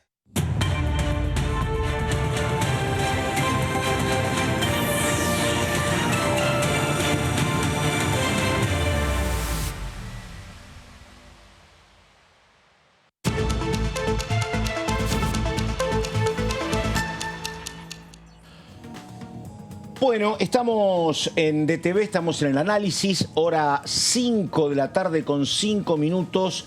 Le pregunté a Luciana el tema y me dice Ley Lucius. A ver, ¿de qué se trata? Lucio está, bueno, yo lo he, ¿cuál es la palabra? Romanizado. Latinizado. Vamos con la Ley Lucio, Luciana, dale, a ver. Hola, Pato, muy buenas ¿Cómo te va? tardes Bien. para ustedes. Y sí, vamos a hablar de la Ley Lucio, pero ¿por qué? Porque mañana a las 16 horas está previsto que se reúna la Comisión de Familia, Niñez y Juventudes, aquí en el anexo de la Cámara de Diputados de la Nación Argentina, donde están invitados distintos funcionarios y también distintas instituciones para debatir y analizar estos dos proyectos, por un lado la ley Lucio y por otro lado la ley Abigail, que tienen que ver con el maltrato infantil. Para poner un poco de contexto y recordar a la audiencia, este caso surge del brutal asesinato de un niño llamado Lucio en la provincia de La Pampa, que se sospecha, hasta ahora podemos decir que hay una investigación abierta, ¿no? Pero todas las pruebas indicarían que los responsables habría sido su progenitora en conjunto con su pareja. Exactamente. Y que el padre biológico del niño habría alertado distintas veces sobre distintas situaciones de maltrato que venía pasando Lucio cuando se encontraba con su progenitora y su pareja.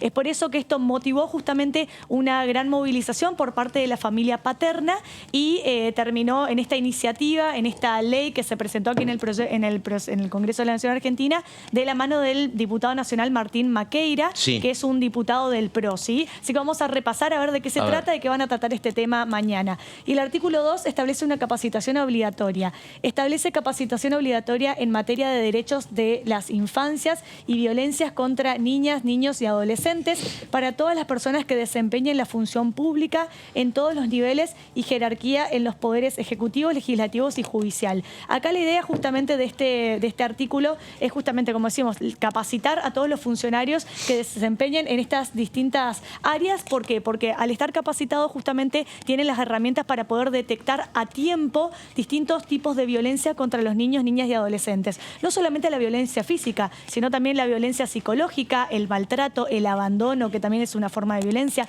el descuido de la salud integral de los niños. Es por eso que cuanto más capacitados están los funcionarios y las distintas autoridades intervinientes en los distintos ámbitos... Una docente o un docente atento te soluciona y te evita, te alerta sobre situaciones de este tipo. Lo que pasa es que no siempre ocurre, pero exactamente, bueno. Exactamente. Ahora vamos a ver en una segunda placa que tenemos también la parte donde habla de los sistemas educativos y los sistemas de salud, ¿no? Porque es importante a veces cuando un niño se va a hacer un control de salud y bueno, y ahí si los va 2 profesionales... veces en un mes, algo está pasando. Y eso era lo que venía pasando con Lucio también, de que justamente venía teniendo controles de salud y venían notando ciertos golpes, ciertas cosas que no eran normales en su conducta y es importante estar capacitados para poder alertar. Bueno, tenemos en otra placa... En la otra placa tenemos un poquito más de información. Acá está, el artículo 4. Habla de campañas de concientización. El Poder Ejecutivo Nacional deberá realizar campañas semestrales de concientización sobre violencia y vulneración de derechos de niños, niñas y adolescentes en medios nacionales, provinciales y entidades públicas nacionales. ¿Por qué es importante? Porque también no solamente la responsabilidad cabe sobre los funcionarios que se desempeñan en los distintos poderes del Estado, sino también en todas las personas, ¿no? En los civiles, en las personas del día a día, que es importante justamente que estos temas se muestren en los medios de comunicación, se muestren en las redes sociales, se muestren en los distintos medios para poder concientizar sobre dos cosas. Uno, justamente sobre cuáles son las señales que nos estarían indicando que estamos en presencia de que un niño está atravesando algún tipo de violencia o maltrato infantil. Y dos, las distintas formas de poder denunciar esos tipos de violencia. Porque también tenemos que recordar, que lo vamos a ver ahora después en otra placa, sobre el tema de la reserva de la identidad, que pasa en todos los casos, que por lo general muchas personas no se quieren involucrar por el miedo a la repercusión que puede llegar a tener. Bueno, es importante recordar que hay una reserva de identidad y que tienen ese derecho. Vamos a ver en otra placa, a ver un poco más de información. Habla el artículo 5 de protocolo de actuación conjunta. Dice que el Poder Ejecutivo Nacional, en coordinación con el Poder Judicial de la Nación, realizarán un protocolo de actuación para las fuerzas de seguridad, instituciones educativas, lo que estábamos diciendo, y de salud, y además organismos administrativos de niñez y autoridad judicial con competencia en familia. ¿Por qué la importancia de este artículo? Porque justamente uno de los principales errores que se puede ver es la falta de coordinación. Entonces la idea es unificar criterios de actuación conjunta entre las distintas provincias, entre los municipios, entre el Estado Nacional, el Poder Judicial también, para poder establecer una nómina, por un lado, de indicadores, en qué casos estaríamos frente a maltrato infantil, y también justamente para coordinar la forma de actuación, ¿no? De que en las distintas provincias se actúe y se intervenga de la misma manera frente a estos casos. Vamos a ver en una próxima placa otro artículo. el artículo 6 habla de la línea telefónica gratuita de protección. Dice que se dispone la obligatoriedad de la implementación de la línea 102 en cada una de las jurisdicciones de la República Argentina con el objeto de favorecer la promoción y protección de derechos de niñas, niños y adolescentes. Bueno, el tema de la importancia de la línea telefónica gratuita es justamente que todas las personas que detecten algún caso de maltrato infantil tengan una forma rápida y accesible de poder poner en conocimiento a la autoridad, ¿no? De que están, quizá que son testigos de algún caso de violencia infantil. Lógicamente que van a ser atendidos por autoridades administrativas. Esas autoridades administrativas tienen que estar capacitadas, van a estar capacitadas según el marco de esta ley para establecer, bueno, justamente los protocolos de cómo van a actuar y cómo van a intervenir en esos casos y eventualmente judicializar esos casos de comprobarse que realmente hay algún niño o niña adolescente que está pasando por una situación de maltrato infantil. Y en una última placa tenemos el tema de... No, perdón, esta es anteúltima.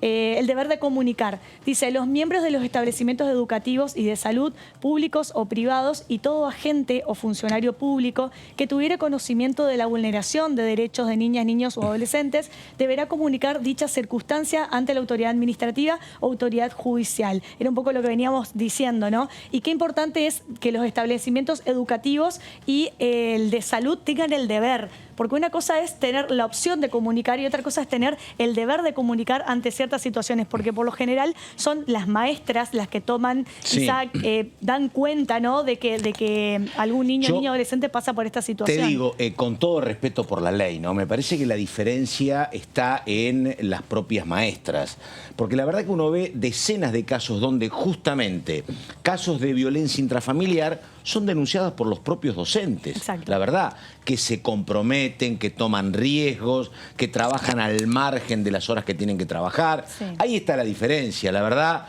no sé si el marco legal, porque si el marco legal te dice tenés que llamar al 106, claro, llamás, ¿viste? Claro, dudo de que la instrumentación de la ley a secas funcione si no hay un compromiso, que no siempre pasa. Pero cuando pasa son, la verdad, son un ejemplo. Y pasa mucho de docentes. Son los propios docentes los que captan los casos y se involucran y hacen el seguimiento. Totalmente. También, que por ahí es la justicia la que tendría que hacer el seguimiento y muchas veces hay una deficiencia en ese sentido por parte del sistema. Y también pasa mucho en los centros de salud. Cuando algún pediatra... Hace poco pasó acá en Capital Federal, no, en Vicente López, un nene que hacía 3 días que no concurría a clase y la que registró que por qué no venía era la maestra jardinera. ¿No? Sí.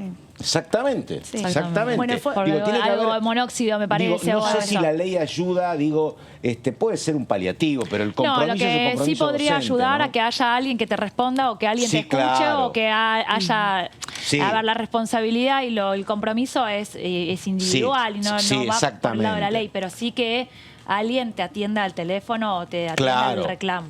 Claro, y que haga el seguimiento sobre todo de ese caso, porque una cosa es poner en conocimiento de la autoridad competente y otro caso es que realmente ese caso se siga, se trate y que realmente, bueno, se trate la situación por la cual está pasando ese niño. Algo que pasó incluso en la pandemia, porque como los niños durante muchos meses no concurrieron a las escuelas, fue un tema de que, bueno, se terminó viendo después la cantidad de maltrato infantil, no solamente, como decimos, el maltrato infantil tiene que ver con la cuestión física, sino también con el abuso sexual, con el maltrato psicológico, con el abandono, abandonar a un niño de que no tenga la alimentación adecuada, la vestimenta adecuada, que se eduque, también entra dentro de lo que es el cuadro de maltrato estamos infantil. En una sociedad donde hay un 50% de pobres, donde hay mucho derecho vulnerado, en una sociedad, la verdad, donde hay angustia, donde hay nervios, donde hay gente que se queda sin trabajo.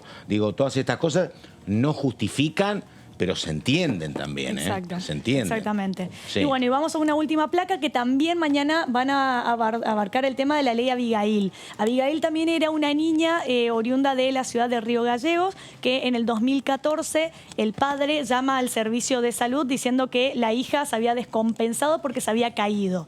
Bueno, la autoridad interviniente, los médicos la llevan, trataron de reanimarla, la niña lógicamente ya no presentaba signos vitales y luego con la investigación judicial se determinó de que la niña había muerto producto de los golpes que le habían propiciado los propios padres. Esto fue un caso que ocurrió en el año 2014 y los padres llamaron, dijeron que la niña se cayó y que supuestamente había muerto por esa causa. Entonces, por eso es importante la ley Abigail, que también establece la capacitación obligatoria en derechos de niños, niñas y adolescentes adolescentes, para todas las personas que desempeñen en la función pública, en todos los niveles y jerarquías del Poder Ejecutivo, Legislativo y Judicial de la Nación. Como vemos, también tiene un poco el objetivo que tiene la ley Lucio, y también lo importante es que estas capacitaciones tienen que ser obligatorias según esta ley, y todas aquellas personas que se negaren podrían incurrir en causa grave y bueno, no podrían, al ser funcionarios y al prestar algún tipo de servicio dentro de estos distintos poderes, no podrían negarse a recibir esta capacitación, porque cuanto más capacitados estamos, no solamente los funcionarios, sino también toda la sociedad,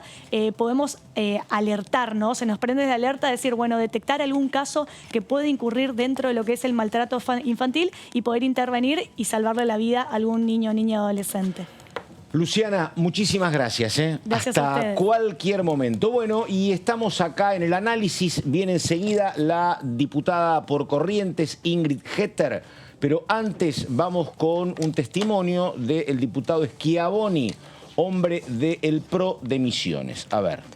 Bueno, a ver, los proyectos que nosotros tratamos sobre humedales, la verdad que no estoy de acuerdo con ninguna de esas iniciativas, inclusive tampoco con algunas impulsadas por mi propio espacio político en el Senado. Me parece que ahí hay que trabajar un poco más justamente en el sentido de contemporizar la explotación de los recursos naturales con el cuidado del medio ambiente. Creo que hay mucha hojarasca de literatura superficial sobre el cuidado del medio ambiente. Me parece que hay mucho marketing ahí que hay que despejar de la ecuación.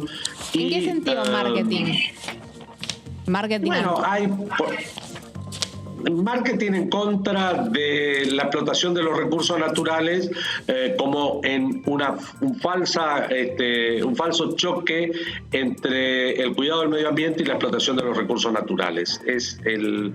No hay hacerlo de manera inteligente justamente es lo que permite preservar recursos, pero no convertirlos, como por ahí hay un sector de la sociedad que piensa, que deben ser un intangible, y me parece que para convertir algo en intangible también tenés que gastar mucho dinero, porque si no lo dejás a merced, como ocurre aquí en mi provincia con los parques provinciales o los parques nacionales. Se hace muy difícil y muy oneroso, sobre todo, cuidar las áreas naturales protegidas de la acción de los depredadores, de los furtivos, porque el ser humano en situación de marginalidad y de pobreza se transforma por su poder cognitivo en el peor depredador que hay. Es el tipo que en situación de marginalidad y pobreza rompe todo. Entonces, lo que vos mencionaste sobre el humo que por ahí se produce frente a la ciudad de Rosario, justamente no es por la acción de la explotación natural de esos recursos, porque claramente si yo tengo un pastizal natural y pongo hacienda en ese pastizal natural, la propia hacienda, con lo que come, me está controlando el volumen de materia seca, que luego, accidentalmente, si se prendiera fuego, sería mucho menor, y en un ciclo que todos los años se renueva. Bueno, ahí estamos, y lo señalábamos recién, estamos con la diputada por Corrientes, Ingrid Hetter, que yo me acuerdo que hablamos mucho con ella cuando había incendios que estaban asolando a la provincia de Corrientes. Diputada, ¿eso está ya todo solucionado, terminó? Porque decían que las consecuencias iban a ser para mucho tiempo, pero bueno, hasta donde sé, me parece que hay una recuperación, no sé si del 100%, pero muy importante. Sí, la naturaleza, la verdad que demuestra que se recupera.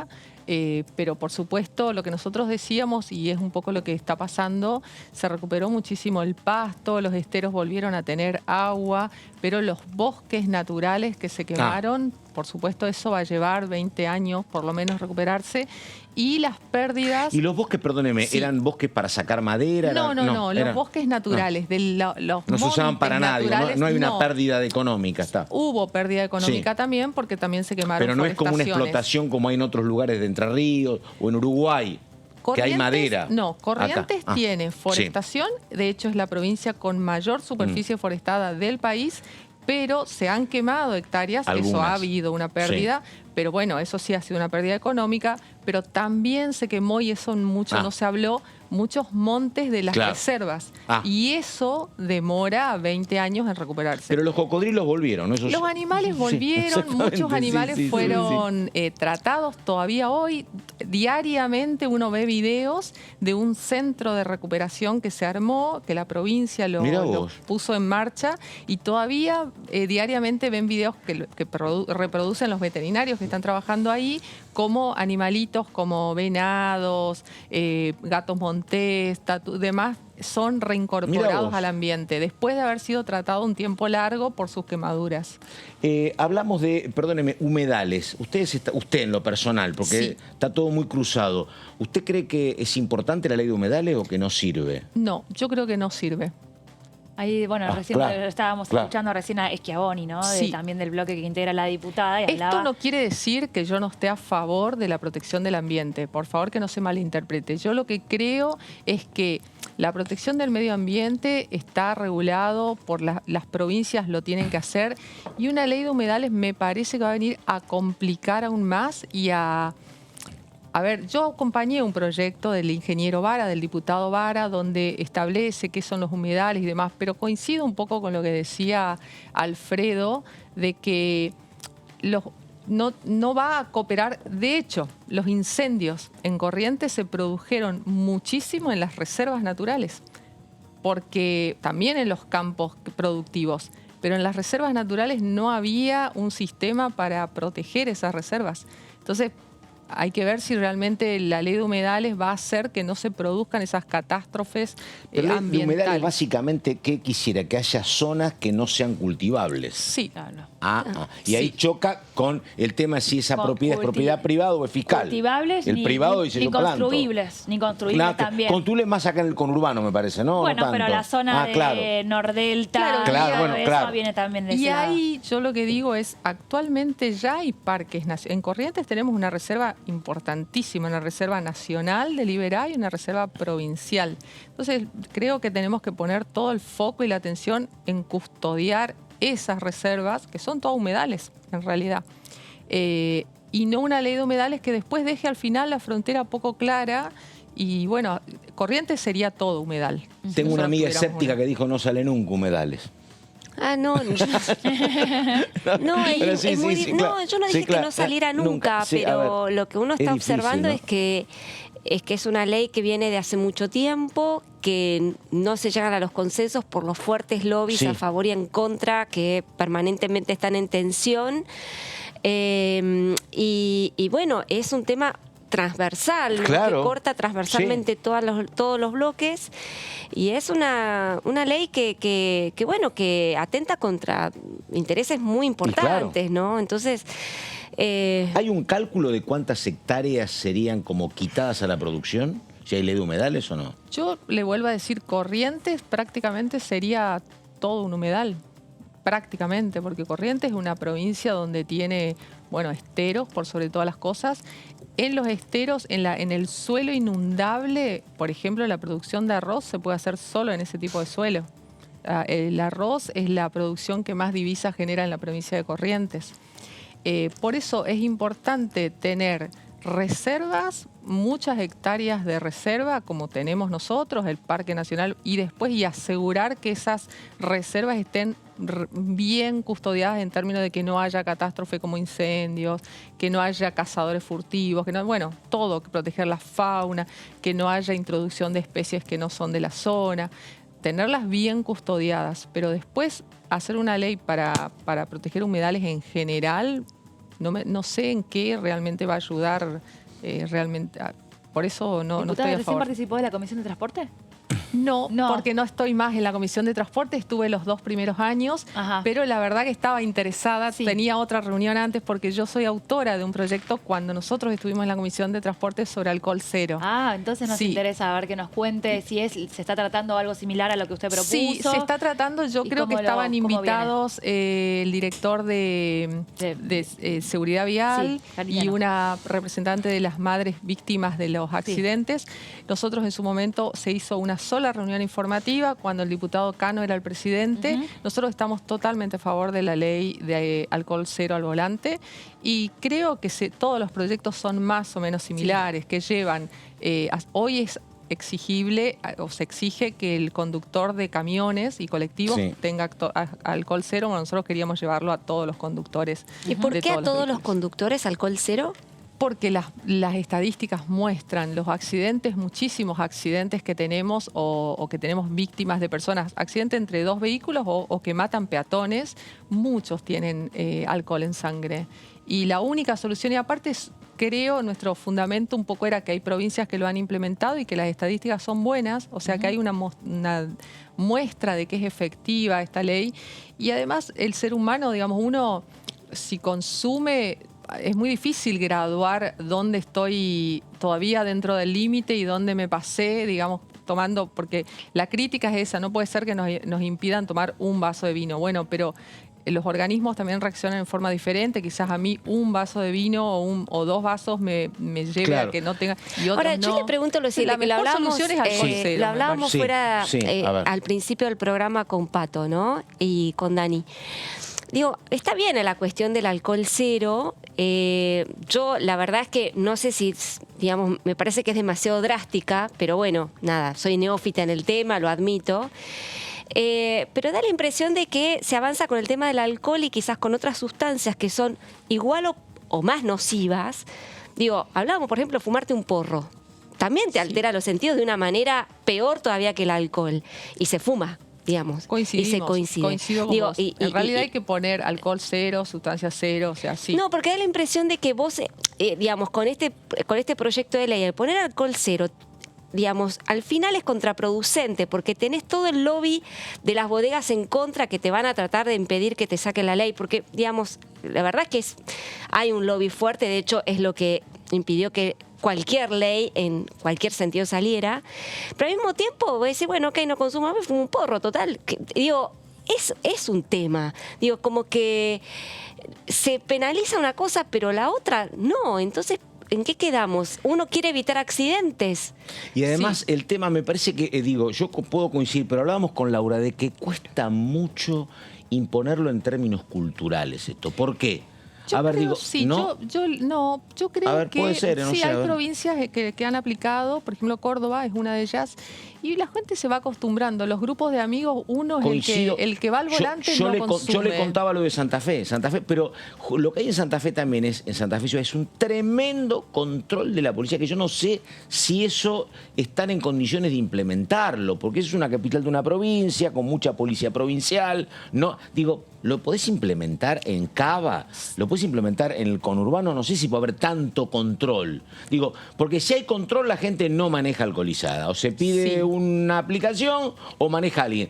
Pero si el control es laxo, si te va a tocar acá tenés algún móvil patrullero en Figueroa Alcorta. La verdad que manejás. Lo que la ley de alcohol cero ayuda, a mí me parece, es que en este caso, por ejemplo, si uno sabe que si le toca un control, por más que haya tomado un mínimo, está incumpliendo la ley, uno directamente no toma.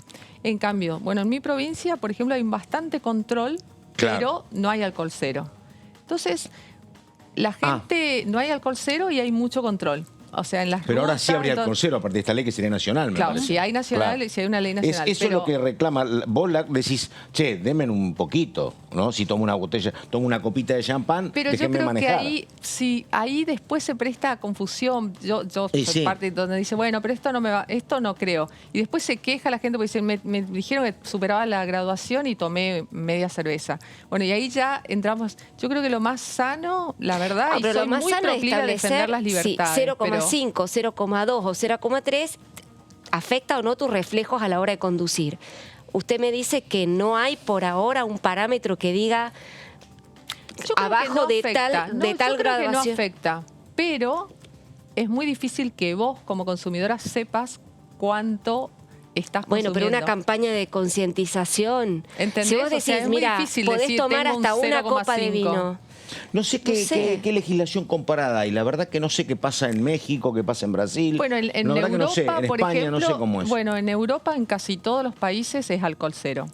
De hecho, se puso muy, digamos, es cultural el hecho de que la gente, si va a tener una fiesta, un casamiento y demás, alquilan algo ahí para dormir directamente. Sí, no, y además es cierto que todo se hace más temprano que acá. También, las cenas son a las 9 de la noche, a las 12 de la noche no queda nada. Esto de andar a las 4 de la mañana es muy argentino. Sí. Y en las ciudades turísticas, en la Argentina, en las provincias donde tienen la ley, yo lo que he escuchado es que no ha bajado el consumo, sino todo lo contrario. Claro. Digamos, se consume igual, pero los que están más contentos porque tienen más trabajo son los remiseros o los taxistas, porque en última instancia muchísima gente sabe que después de las peñas o después toma un remis. Sí, este es el conurbano y es complicado, ¿no? Uno se termina de trabajar, vengo a la mañana, voy a cenar y... Yo aclaro que en mi equipo he tenido diferencias. En mi propio equipo hay gente que defiende a rajatabla la libertad y dice cómo puedes ir en contra de la libertad de una persona que toma una... Pero me convencí, después de estudiar el tema, de escuchar a las madres víctimas. No, para ahí me parece que no accidentes. encuadra la libertad. Si uno maneja alcoholizado es un peligro. Yo creo lo mismo. Eso, pero bueno, pero una cosa es ¿qué es estar alcoholizado? Esa es la cuestión. Definime qué es estar alcoholizado. A ver, Laura, si vos me definís qué es estar alcoholizado, perfecto. Totalmente. Me parece que debería haber una graduación, un parámetro que dice a partir de tal graduación... Es lo vos que hay estás hoy. alcoholizado. Es lo que hay hoy. Que es 0,5. Coincido totalmente con vos. Bueno, entonces, ¿por qué hasta 0,5 no está permitido? ¿Por qué tiene que ser 0? Eso no me cierra. Y yo creo que el fundamento de eso es porque la gente no evalúa y al decir... Pero déjamelo a mí decidir. Bueno, no me esa es la castigues defensa de la de libertad. antemano. Ahora, hay mucha gente que supera ese margen. Sinceramente, no puedo entender. Todo aquel que chocó a alguien, yo te puedo asegurar que no pensó, digamos, conscientemente, estoy alcoholizado y voy a manejar igual. Pensó, puedo manejar y no tengo tanto alcohol. Pero, y después tuvo un accidente. partamos de la base. Una persona está alcoholizada es que supera el 0,5 de graduación. ¿Estamos de acuerdo? Ok, ahí sí penalízalo. Por supuesto que sí. Pero el que tiene menos de 0,5, el que tomó una copa en la cena, es la discusión. No está y eso alcoholizado. por eso está bueno que se debata en el Congreso. ¿Mezclás como tomás o no? No, pero porque no ahí gusta está la la cerveza. cuestión. Y sí. Tomás un vaso de cerveza, tomás un vaso de vino en la cena, tenés que salir a buscar a tu hija, a tu hijo, te agarra un control y ya... Coincido, no. Me parece demasiado estricto, me parece demasiado persecutorio. Digo, me parece que... Hay todo, además hay todo en el tema de droga, hay toda una política que dice, mira, si vos tomás cualquier cosa que vos tomes en su medida armoniosamente, lo vas a poder asimilar y no te va a generar problemas. O sea, sí, por supuesto. También depende, a ver, a lo mejor alguien que consumió más, pero pasó más tiempo, está más acostumbrada al organismo y demás, no supere esa graduación. Otros sí. Por eso también... Yo me convencí después de leer y de escuchar y todo que era positivo también por las estadísticas. Donde hay alcohol cero, hay menos accidentes de tránsito causados por el alcohol. Está superando la grieta porque recién el diputado Tonioli también dijo lo mismo, que había llegado una situación similar a lo que dice la diputada. Me gustó el modelo dijo que que también había llegado con poca información, que los números y los argumentos lo terminaron de convencer y él puso un ejemplo que estuvo bueno. Si un colectivero no puede llevar a gente que es, a ver, por la responsabilidad que implica llevar si tiene que cuidar a terceros, si tiene que cuidar a terceros, ¿por qué vos llevando a tu hijos? familia? Exactamente. Pero bueno, a ver. Que eso es muy difícil de manejar, ¿no? Exactamente, claro. sí. Ingrid, Muy te pregunto, difícil. vos estás en la Comisión de Presupuesto. Sí. Y se está por tratar el tema de la ley de enfermería, bastante postergado, ya tiene como, casi va a tener un año del anuncio del presidente y no sale. ¿Cómo lo ves vos, este incentivo para incrementar este número de enfermeros en todo el país? Me parece muy positivo. Mañana lo vamos a debatir. Yo creo que es muy necesario revalorizar la carrera de enfermería. En la Argentina tenemos un problema. Hay menos enfermeros que médicos cuando se necesita mucho más enfermeros calificados. Estoy de acuerdo con la ley, con el dictamen. Hay un dictamen nuestro que nosotros... son pequeñas las diferencias entre el dictamen de mayoría y minoría, pero nos parece que nosotros vamos a acompañar ese dictamen, el de minoría, pero vamos a ver, se va a discutir ahora, ¿no? Mañana. Pero básicamente, ¿en qué incide? ¿En el dinero, en las incentivos? No, básicamente está en la no creación, nos parece algo, sí, de una de una comisión. Sí, la creación del programa, pero del programa dentro del Ministerio de Salud. Bien. Bueno, el oficialismo propone la creación de una comisión, que a nosotros nos parece que es un exceso, que no es necesario. Y después también en las becas nosotros pusimos ciertos requisitos, digamos, en que no se ve que a todo el mundo, sino a los que cumplan tales requisitos, que en el primer año saquen un promedio superior a 7. Para los estudiantes. Sí, para los estudiantes, porque la misma ley prevé becar a la gente que estudia hay una enfermería. cuestión filosófica, porque usted es diputada por el PRO. Sí. Digo, en un marco de mucha austeridad, ¿no? Donde están reunidos con Hacienda los jefes de gabinete de cada ministerio, donde le está diciendo, che, no hay plata. Digo, porque hoy me decía el diputado de la coalición cívica por Catamarca, me decía, mira, esto es un tema de plata, por esto de los recursos, cuánto pagamos, cuánto no pagamos. Digo, acá el Estado, que es un Estado que está mal, digo, ¿tiene que invertir, tiene que gastar acá? ¿Tiene que...? Yo creo que sí. En salud, en educación y en seguridad. ¿Y en qué no debería gastar entonces? En gastos espurios. El Estado, mira, yo he sido intendente de un municipio muy chico, cuando iniciamos poca recaudación, después mejoramos la recaudación, pero uno puede ahorrar en el día a día, en la diaria, hay gastos. El ejemplo de la asunción de Massa fue un ejemplo para mí de un exceso de gasto. Cuando no es necesario, vos podés hacer un acto de asunción sin repartir un cóctel, digamos, o sin comprar champaña. Parece algo menor, pero en realidad en el Estado hay mucho gasto que se podría ahorrar. Y yo creo que ahí el Estado... Y después hay ministerios también que por ahí... No sé pero lo que pasa es que los ministerios es muy sensible, porque te pasa lo que le pasa a Macri, que viene la pandemia y no tenía Ministerio de Salud. Entonces, y es un tema que la verdad, no sé si te modifica el tema del porqué. Yo creo que sí modifica. Sí, creo que sí modifica. Lo que pasa es que son... No sé, yo pregunto, porque la verdad todos te dicen, mira, el tema del el gasto público no lo podés bajar porque el 70%... Yo creo que se puede bajar muchísimo. Y esto, no sé, digo, porque viste que te dicen, el 70% son régimen previsional y planes sociales. Bueno, en el gasto previsional también todavía hay jubilaciones de privilegio que hay que eliminar. Para mí, por ejemplo, hay jubilaciones de los expresidentes, exvicepresidentes, que son inaceptables para mí que ganen lo que ganan cuando la jubilación mínima es la que tenemos. Hay todavía privilegios en Cancillería, en los judiciales. Bueno, ahí hay un tope, ¿no? Los que se jubilan ahora ya no tienen supuestamente privilegios. No, más que nada, lo que pasa con judiciales es que a partir de que asumen pagan ganancias, pero el otro no sé que haya Tiene razón. No, lo todavía, otro no, claro. Sí, todavía cobran una jubilación pagan ganancias superior, los jueces nombrados, pero bueno, que ha nombrado poco el Consejo de la Magistratura, pero bueno. Supuestamente el sueldo también es superior, entonces quizá el aporte sea superior, pero de todas formas, y después hay mucha gente que se jubila a muy temprana edad también. Sí. Que por ahí uno regímenes en cajas provinciales. Sí, exactamente. Los regímenes especiales, regímenes exactamente. especiales.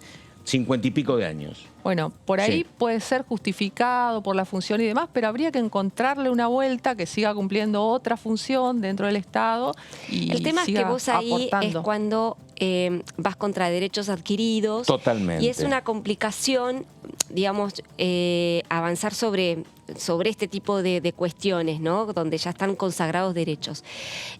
Digo, no quiero decir que no, sí, que sea, coincido que no con vos. sea injusta. Políticamente incluso es casi hay que acordarse, imposible. perdóname, Laura. Pero la cuestión es que hay coincido con la diputada en que, aunque sea menor el gasto, la reducción del gasto, el hecho de que se reduzca no deja de ser un ejemplo y totalmente, un gesto que hace la política para, digamos, darle al sector privado, que en definitiva es la que mayor carga de ajuste hace, con la cantidad de impuestos que paga, con la inflación que tiene que enfrentar todos los Vas a tener días, que pagar etcétera. Tarifas nuevas sin subsidio, Totalmente. por supuesto. Es un gesto que la política deuda, digamos, frente al conjunto de la sociedad que está haciendo un esfuerzo todos los santos días con la depreciación de su salario.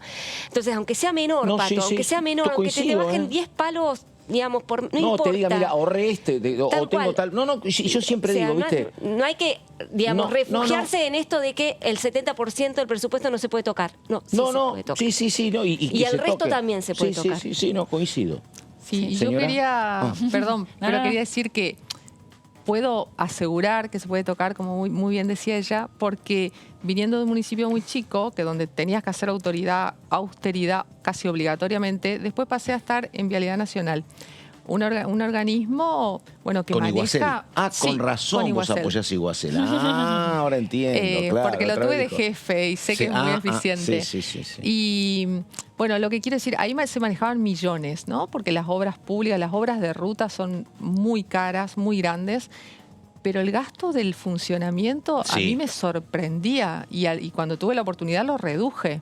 Pues yo decía, si en el municipio diario, en la cotidiana, diario, del hecho de que todo el mundo, chofer, todo tengan, que se le compre el celular a cada uno de los funcionarios, que se le pague el celular, que se le compren los lapiceros del escritorio. Claro, coincido. Digo cosas simples, pero yo decía, bueno, claro, y dentro del presupuesto de vialidad eso es nada. Claro. Porque la obra es muy grande. Pero si vos comparás el gasto de mantenimiento, de funcionamiento de vialidad con el de un municipio, decías, es increíble lo que se malgasta. Lo que haría yo con todo esto. Lo que haría yo con todo esto. No, claro, es cierto. Exactamente. Sí. Bueno, exactamente. Sí, efectivamente. Y después, bueno, uno ve las designaciones en cualquier dirección, en cualquier gobierno provincial, desde en Cava o en la provincia, cuando dicen director de coordinación del área subdependiente de la... Entonces, es una cosa de también locos, hay que decir que digamos, no solo el gasto espurio está en el gobierno nacional, también está en las provincias y en algunos municipios también. Sí, por supuesto.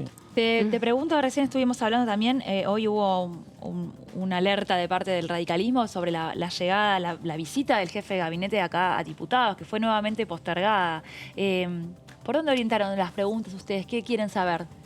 Bueno, la verdad que creo que el PRO fue el que más preguntas hizo.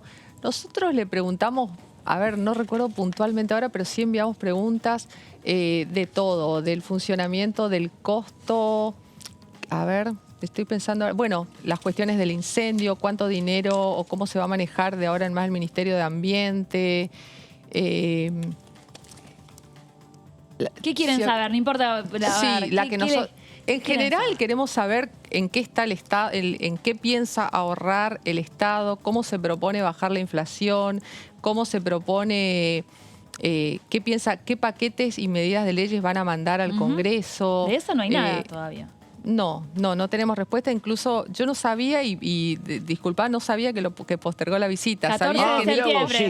Sabía que dijo que eran demasiadas las preguntas que se mandó. Y perdóname, y a lo mejor hay muchas respuestas porque yo hablé con Gerardo Milman el sábado y Milman lo está citando, intento de citarlo a Sergio Massa, que me dice, yo no creo que haya inconveniente, nos prometió eso. Él dijo que iba a estar disponible. Por eso, me parece que un montón de las respuestas que está planteando son casi más para Massa que para...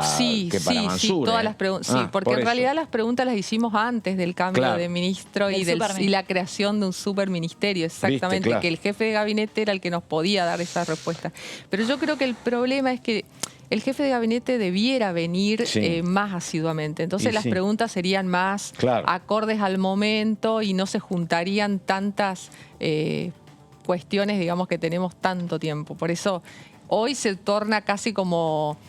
No sé si un juicio político, porque queremos saber todo lo que ha pasado. Hoy lo hablábamos nosotros, digo, se demora tanto que se genera una expectativa que si hubiese cumplido con los tiempos, venís, hablás media hora, respondés la pregunta, te peleas un poquito con alguno y cuestión terminada, como pasó con todos. Sí, exactamente. Si no, uno pregunta también siempre cosas referentes. Se genera un mito sobre algo que no corresponde, que es un mito, claro. Uno quiere saber sobre las obras de la provincia, si se tienen planificada o no, hacer... Ahora en la provincia un tema es algo que estaba bajo nuestra jurisdicción, pero que todavía nunca se inició, es una autovía de la Ruta 12 entre Corrientes y Salada, una localidad, una zona muy transitada. Bueno, esa también es una pregunta, si va a estar dentro del presupuesto del año que viene, es decir... Y esas cosas van, lamentablemente, si pasa tanto el tiempo, se acumulan demasiadas preguntas y ahora no sabía si lo postergó, lamentable. Tiene que se toma 15 días más para repasar las preguntas del Yo acompañé el pedido de Milman, ahora nos interesa mucho que venga el ministro de Economía. Sí, bueno. Sí. Y lo otro tiene que ver, hoy hablábamos con mis compañeras que tienen una sensación de que no va a pasar mucho en este Congreso. ¿Usted, diputada, qué sensación tiene? Porque tenía esa sensación. Pero después dije, bueno, Massa también en su discurso inaugural pidió la colaboración de sus ex compañeros de bancada o algo así, dijo, ¿no? Sí. Y habló de 3 leyes que en realidad ya están en discusión. Claro. Sí. Dije, bueno, a lo mejor no, lo que está pasa es tan que parado. Lo que pasa es que el oficialismo no tiene demasiado número, no tiene número para andar haciendo demasiados ensayos, ¿no? Tiene el número justo. Y con mucha buena voluntad. Pero la oposición nosotros demostramos que cuando hay iniciativas, digamos, por ejemplo, han salido muchas cosas en consenso. Hay cuestiones como lo del Fondo Monetario que nosotros apoyamos y salió un poco gracias al apoyo de la oposición. O sea que yo creo que si el ministro se dispusiera a venir al Congreso a explicar algunas medidas, no sería imposible lograr un consenso si esas medidas, por supuesto, nosotros consideramos que ayudan a estabilizar el país. Por ejemplo, ¿hay alguna idea que tienen? Porque la verdad que... Bueno, por ejemplo, de lo que estuvimos hablando, de la reducción del gasto público. Eso podría, el nuevo presupuesto, yo desearía, lo veo muy difícil, pero yo desearía que presente una reforma buena desde el punto de vista laboral, que se modernice el sistema laboral. Me gustaría, bueno, que presente lo previsional también, que se discuta más a fondo. Lo que pasa es que estamos entrando ya en el año electoral, pensando en esos términos que, yo tengo mis dudas porque digo, ¿por qué Juntos por el Cambio le daría una manito a Sergio Tomás Massa para que a lo mejor enderece y tal vez le vaya un poquitito mejor? Sí, con todo derecho dicen, che, ya estamos, el 23 es nuestro. Desde ese punto de vista, que digo, no sé si será especulación electoral comprensible, pero ¿para qué vamos a ayudar? No, me parece... yo creo que no. Yo creo que la verdad el país está en una situación tan grave que una especulación de ese tipo sería castigada por la sociedad. O sea que no... Creo que no, que la verdad le estoy diciendo ahí, lo que siento que no podemos pensar así, porque estamos en una situación donde le cuesta llegar a fin de mes a todo el mundo. Entonces, si hay alguna cuestión o una propuesta que nosotros consideramos que le va a hacer bien al país, aunque le beneficie en su carrera política al ministro, lo vamos a apoyar. Yo eso lo he visto, la Reta en algún momento intentó, la Reta plantea de leyes que tienen que apoyar el 70-80%, que yo coincido, porque esas leyes que Consejo de la Magistratura, Reforma Judicial, la votás por un voto, dura nada. Sí. Pero cuando la Reta planteó eso, los sectores más duros le dijeron nada, de acuerdo, nada. Es así. Mire, yo me considero que estoy entre los sectores duros, pero sin embargo, si viene algo coherente, lo voy a apoyar. Está bien. Insisto, dada la gravedad que estamos sufriendo, sobre todo desde el punto de vista económico, la gente, y cuando digo la gente digo todos, mucha gente le cuesta llegar para comer y el resto le cuesta llegar a fin de mes si pretende seguir con el estilo de vida que tenía, digamos. Todo el mundo está reduciendo. Yo miro qué pago por mes, si pago, qué saco, digamos, si saco DirecTV o saco... Uno dice, ¿qué gasto puedo reducir? Porque si no, cuesta. Y a todo el mundo le pasa. Entonces...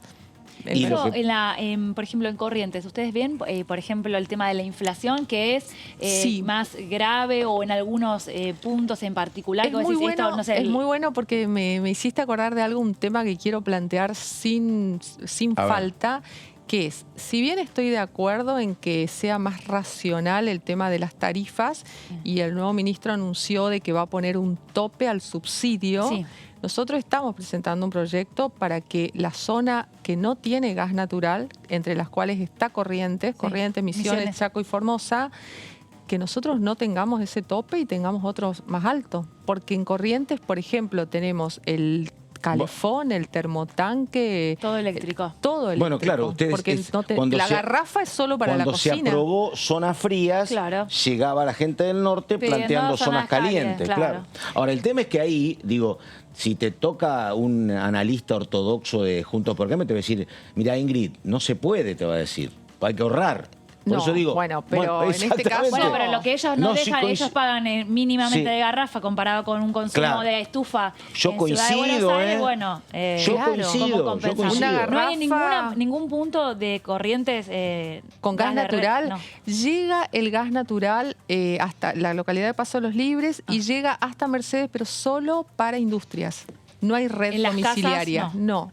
O sea que tiene que comprar la garrafa todos tenemos garrafas, claro. Todos, o tubos de 45. Y la garrafa social hoy sale 800 pesos y uno gasta 2 garrafas por mes. Exactamente, claro. Sí, y solo para la cocina.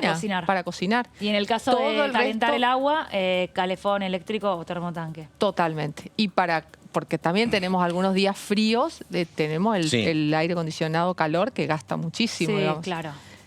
Así que, bueno, hay un proyecto en ese sentido. Bueno, gracias. Bueno, la diputada Ingrid Getter, me gustó, la veo a la diputada diciendo si baja o no Netflix, la puede compartir con alguien. No, DirecTV. DirecTV está carísimo. Sí, está carísimo. y ese es un problema también. O sea, no llega lo que llega acá, claro. Nosotros tenemos que el canal local, si queremos verle a ustedes, por ejemplo, bueno, DirecTV no lo pasan a Diputados TV. Pero si queremos ver algún canal de Buenos Aires, tenemos que conectarnos con DirecTV, los que vivimos un poco alejados. Yo vivo en mi pueblo, donde fui intendente. ¿Cuál es el pueblo? Riachuelo. Y ahí no tenemos cable. Entonces, toda la gente tiene DirecTV. Y bueno, eso y DirecTV lo sabe, entonces. Ahí estamos. La diputada Getter de Juntos por el Cambio del PRO. Diputada, muchas gracias. Muchas gracias hasta cualquier momento. Y vamos con la diputada Jimena López, que decía lo siguiente, por favor. Hay una discusión en estos dos tipos de proyectos que se proponen, el que modifica el Código Penal y el que trabaja específicamente sobre alcohol cero y otro tipo de penalizaciones que tiene que ver con la retención automática del vehículo, las multas, bueno, en el caso de accidentes, evaluar algunas cuestiones, o sea, particularmente yo creo que aumentando el punitivismo no vamos a garantizar el proceso educativo que hay que darse, que es que particularmente si manejás no tenés que tomar alcohol, ni alcohol ni ninguna medicación que pueda alterar obviamente los reflejos, ¿no? Pero en el caso del alcohol el agravante es que es un consumo voluntario. Claro. Y después me parece que lo que hay que generar es la transversalidad. Puede llegar a haber alguna oposición en provincias productoras de vino, que también hay que hablar, hay que conversar, porque no se trata de que se prohíbe el consumo de alcohol. Lo que tratamos de hacer es desalentar que se maneje bajo cualquier consumo de alcohol. No tiene que ver con que no se puede consumir alcohol. Vos podés tomar alcohol, lo que no podés es manejar si tomaste alcohol. Claro. Entonces, hay que trabajar mucho eso, sobre todo porque de verdad el número de accidentes es muy alto. Y otra cosa que por ahí no se dice en relación al tema de alcohol cero es que quienes hemos tenido a cargo hospitales sabemos que las estadísticas de las guardias, el primer paciente que entra es el paciente traumatizado, de los cuales el 90% de esos accidentes se pudo evitar, ¿sí? Es un costo, en términos de salud, es un costo enorme, porque inclusive en los accidentes quedan personas con discapacidad, ya sean permanentes o momentáneas, pero hay que hacer rehabilitaciones, hay que trabajar el área psicológica. Un accidente tiene toda otra serie de consecuencias que hay que poder ver. Y la mayoría está vinculada con el consumo de alcohol. No solamente con la cuestión de tránsito, generalmente son accidentes que ocurren a la noche o que ocurren de tarde después de un asado. Me parece que hay que tener en claro que lo que nosotras fomentamos es el tema de quien maneje no tome alcohol. Conductor designado. ¿Podés ir a una fiesta? Sí, de hecho estamos viendo la posibilidad de trabajar en campañas sobre todo con los más jóvenes, porque la siniestralidad con alcohol tiene mucho que ver con edades muy jovencitos, quienes manejan son muy jóvenes, y tratar de fomentar educativamente esto del cuidado propio y del cuidado ajeno. Cuando vos te subís a un auto alcoholizado estás poniendo en riesgo tu vida y estás poniendo en riesgo la vida de un tercero. Bueno, ahí estamos. El turno de Sofía Reimundes, que está en Exteriores. ¿Dónde, Sofi? ¿Cómo te va? Buenas tardes. A ver.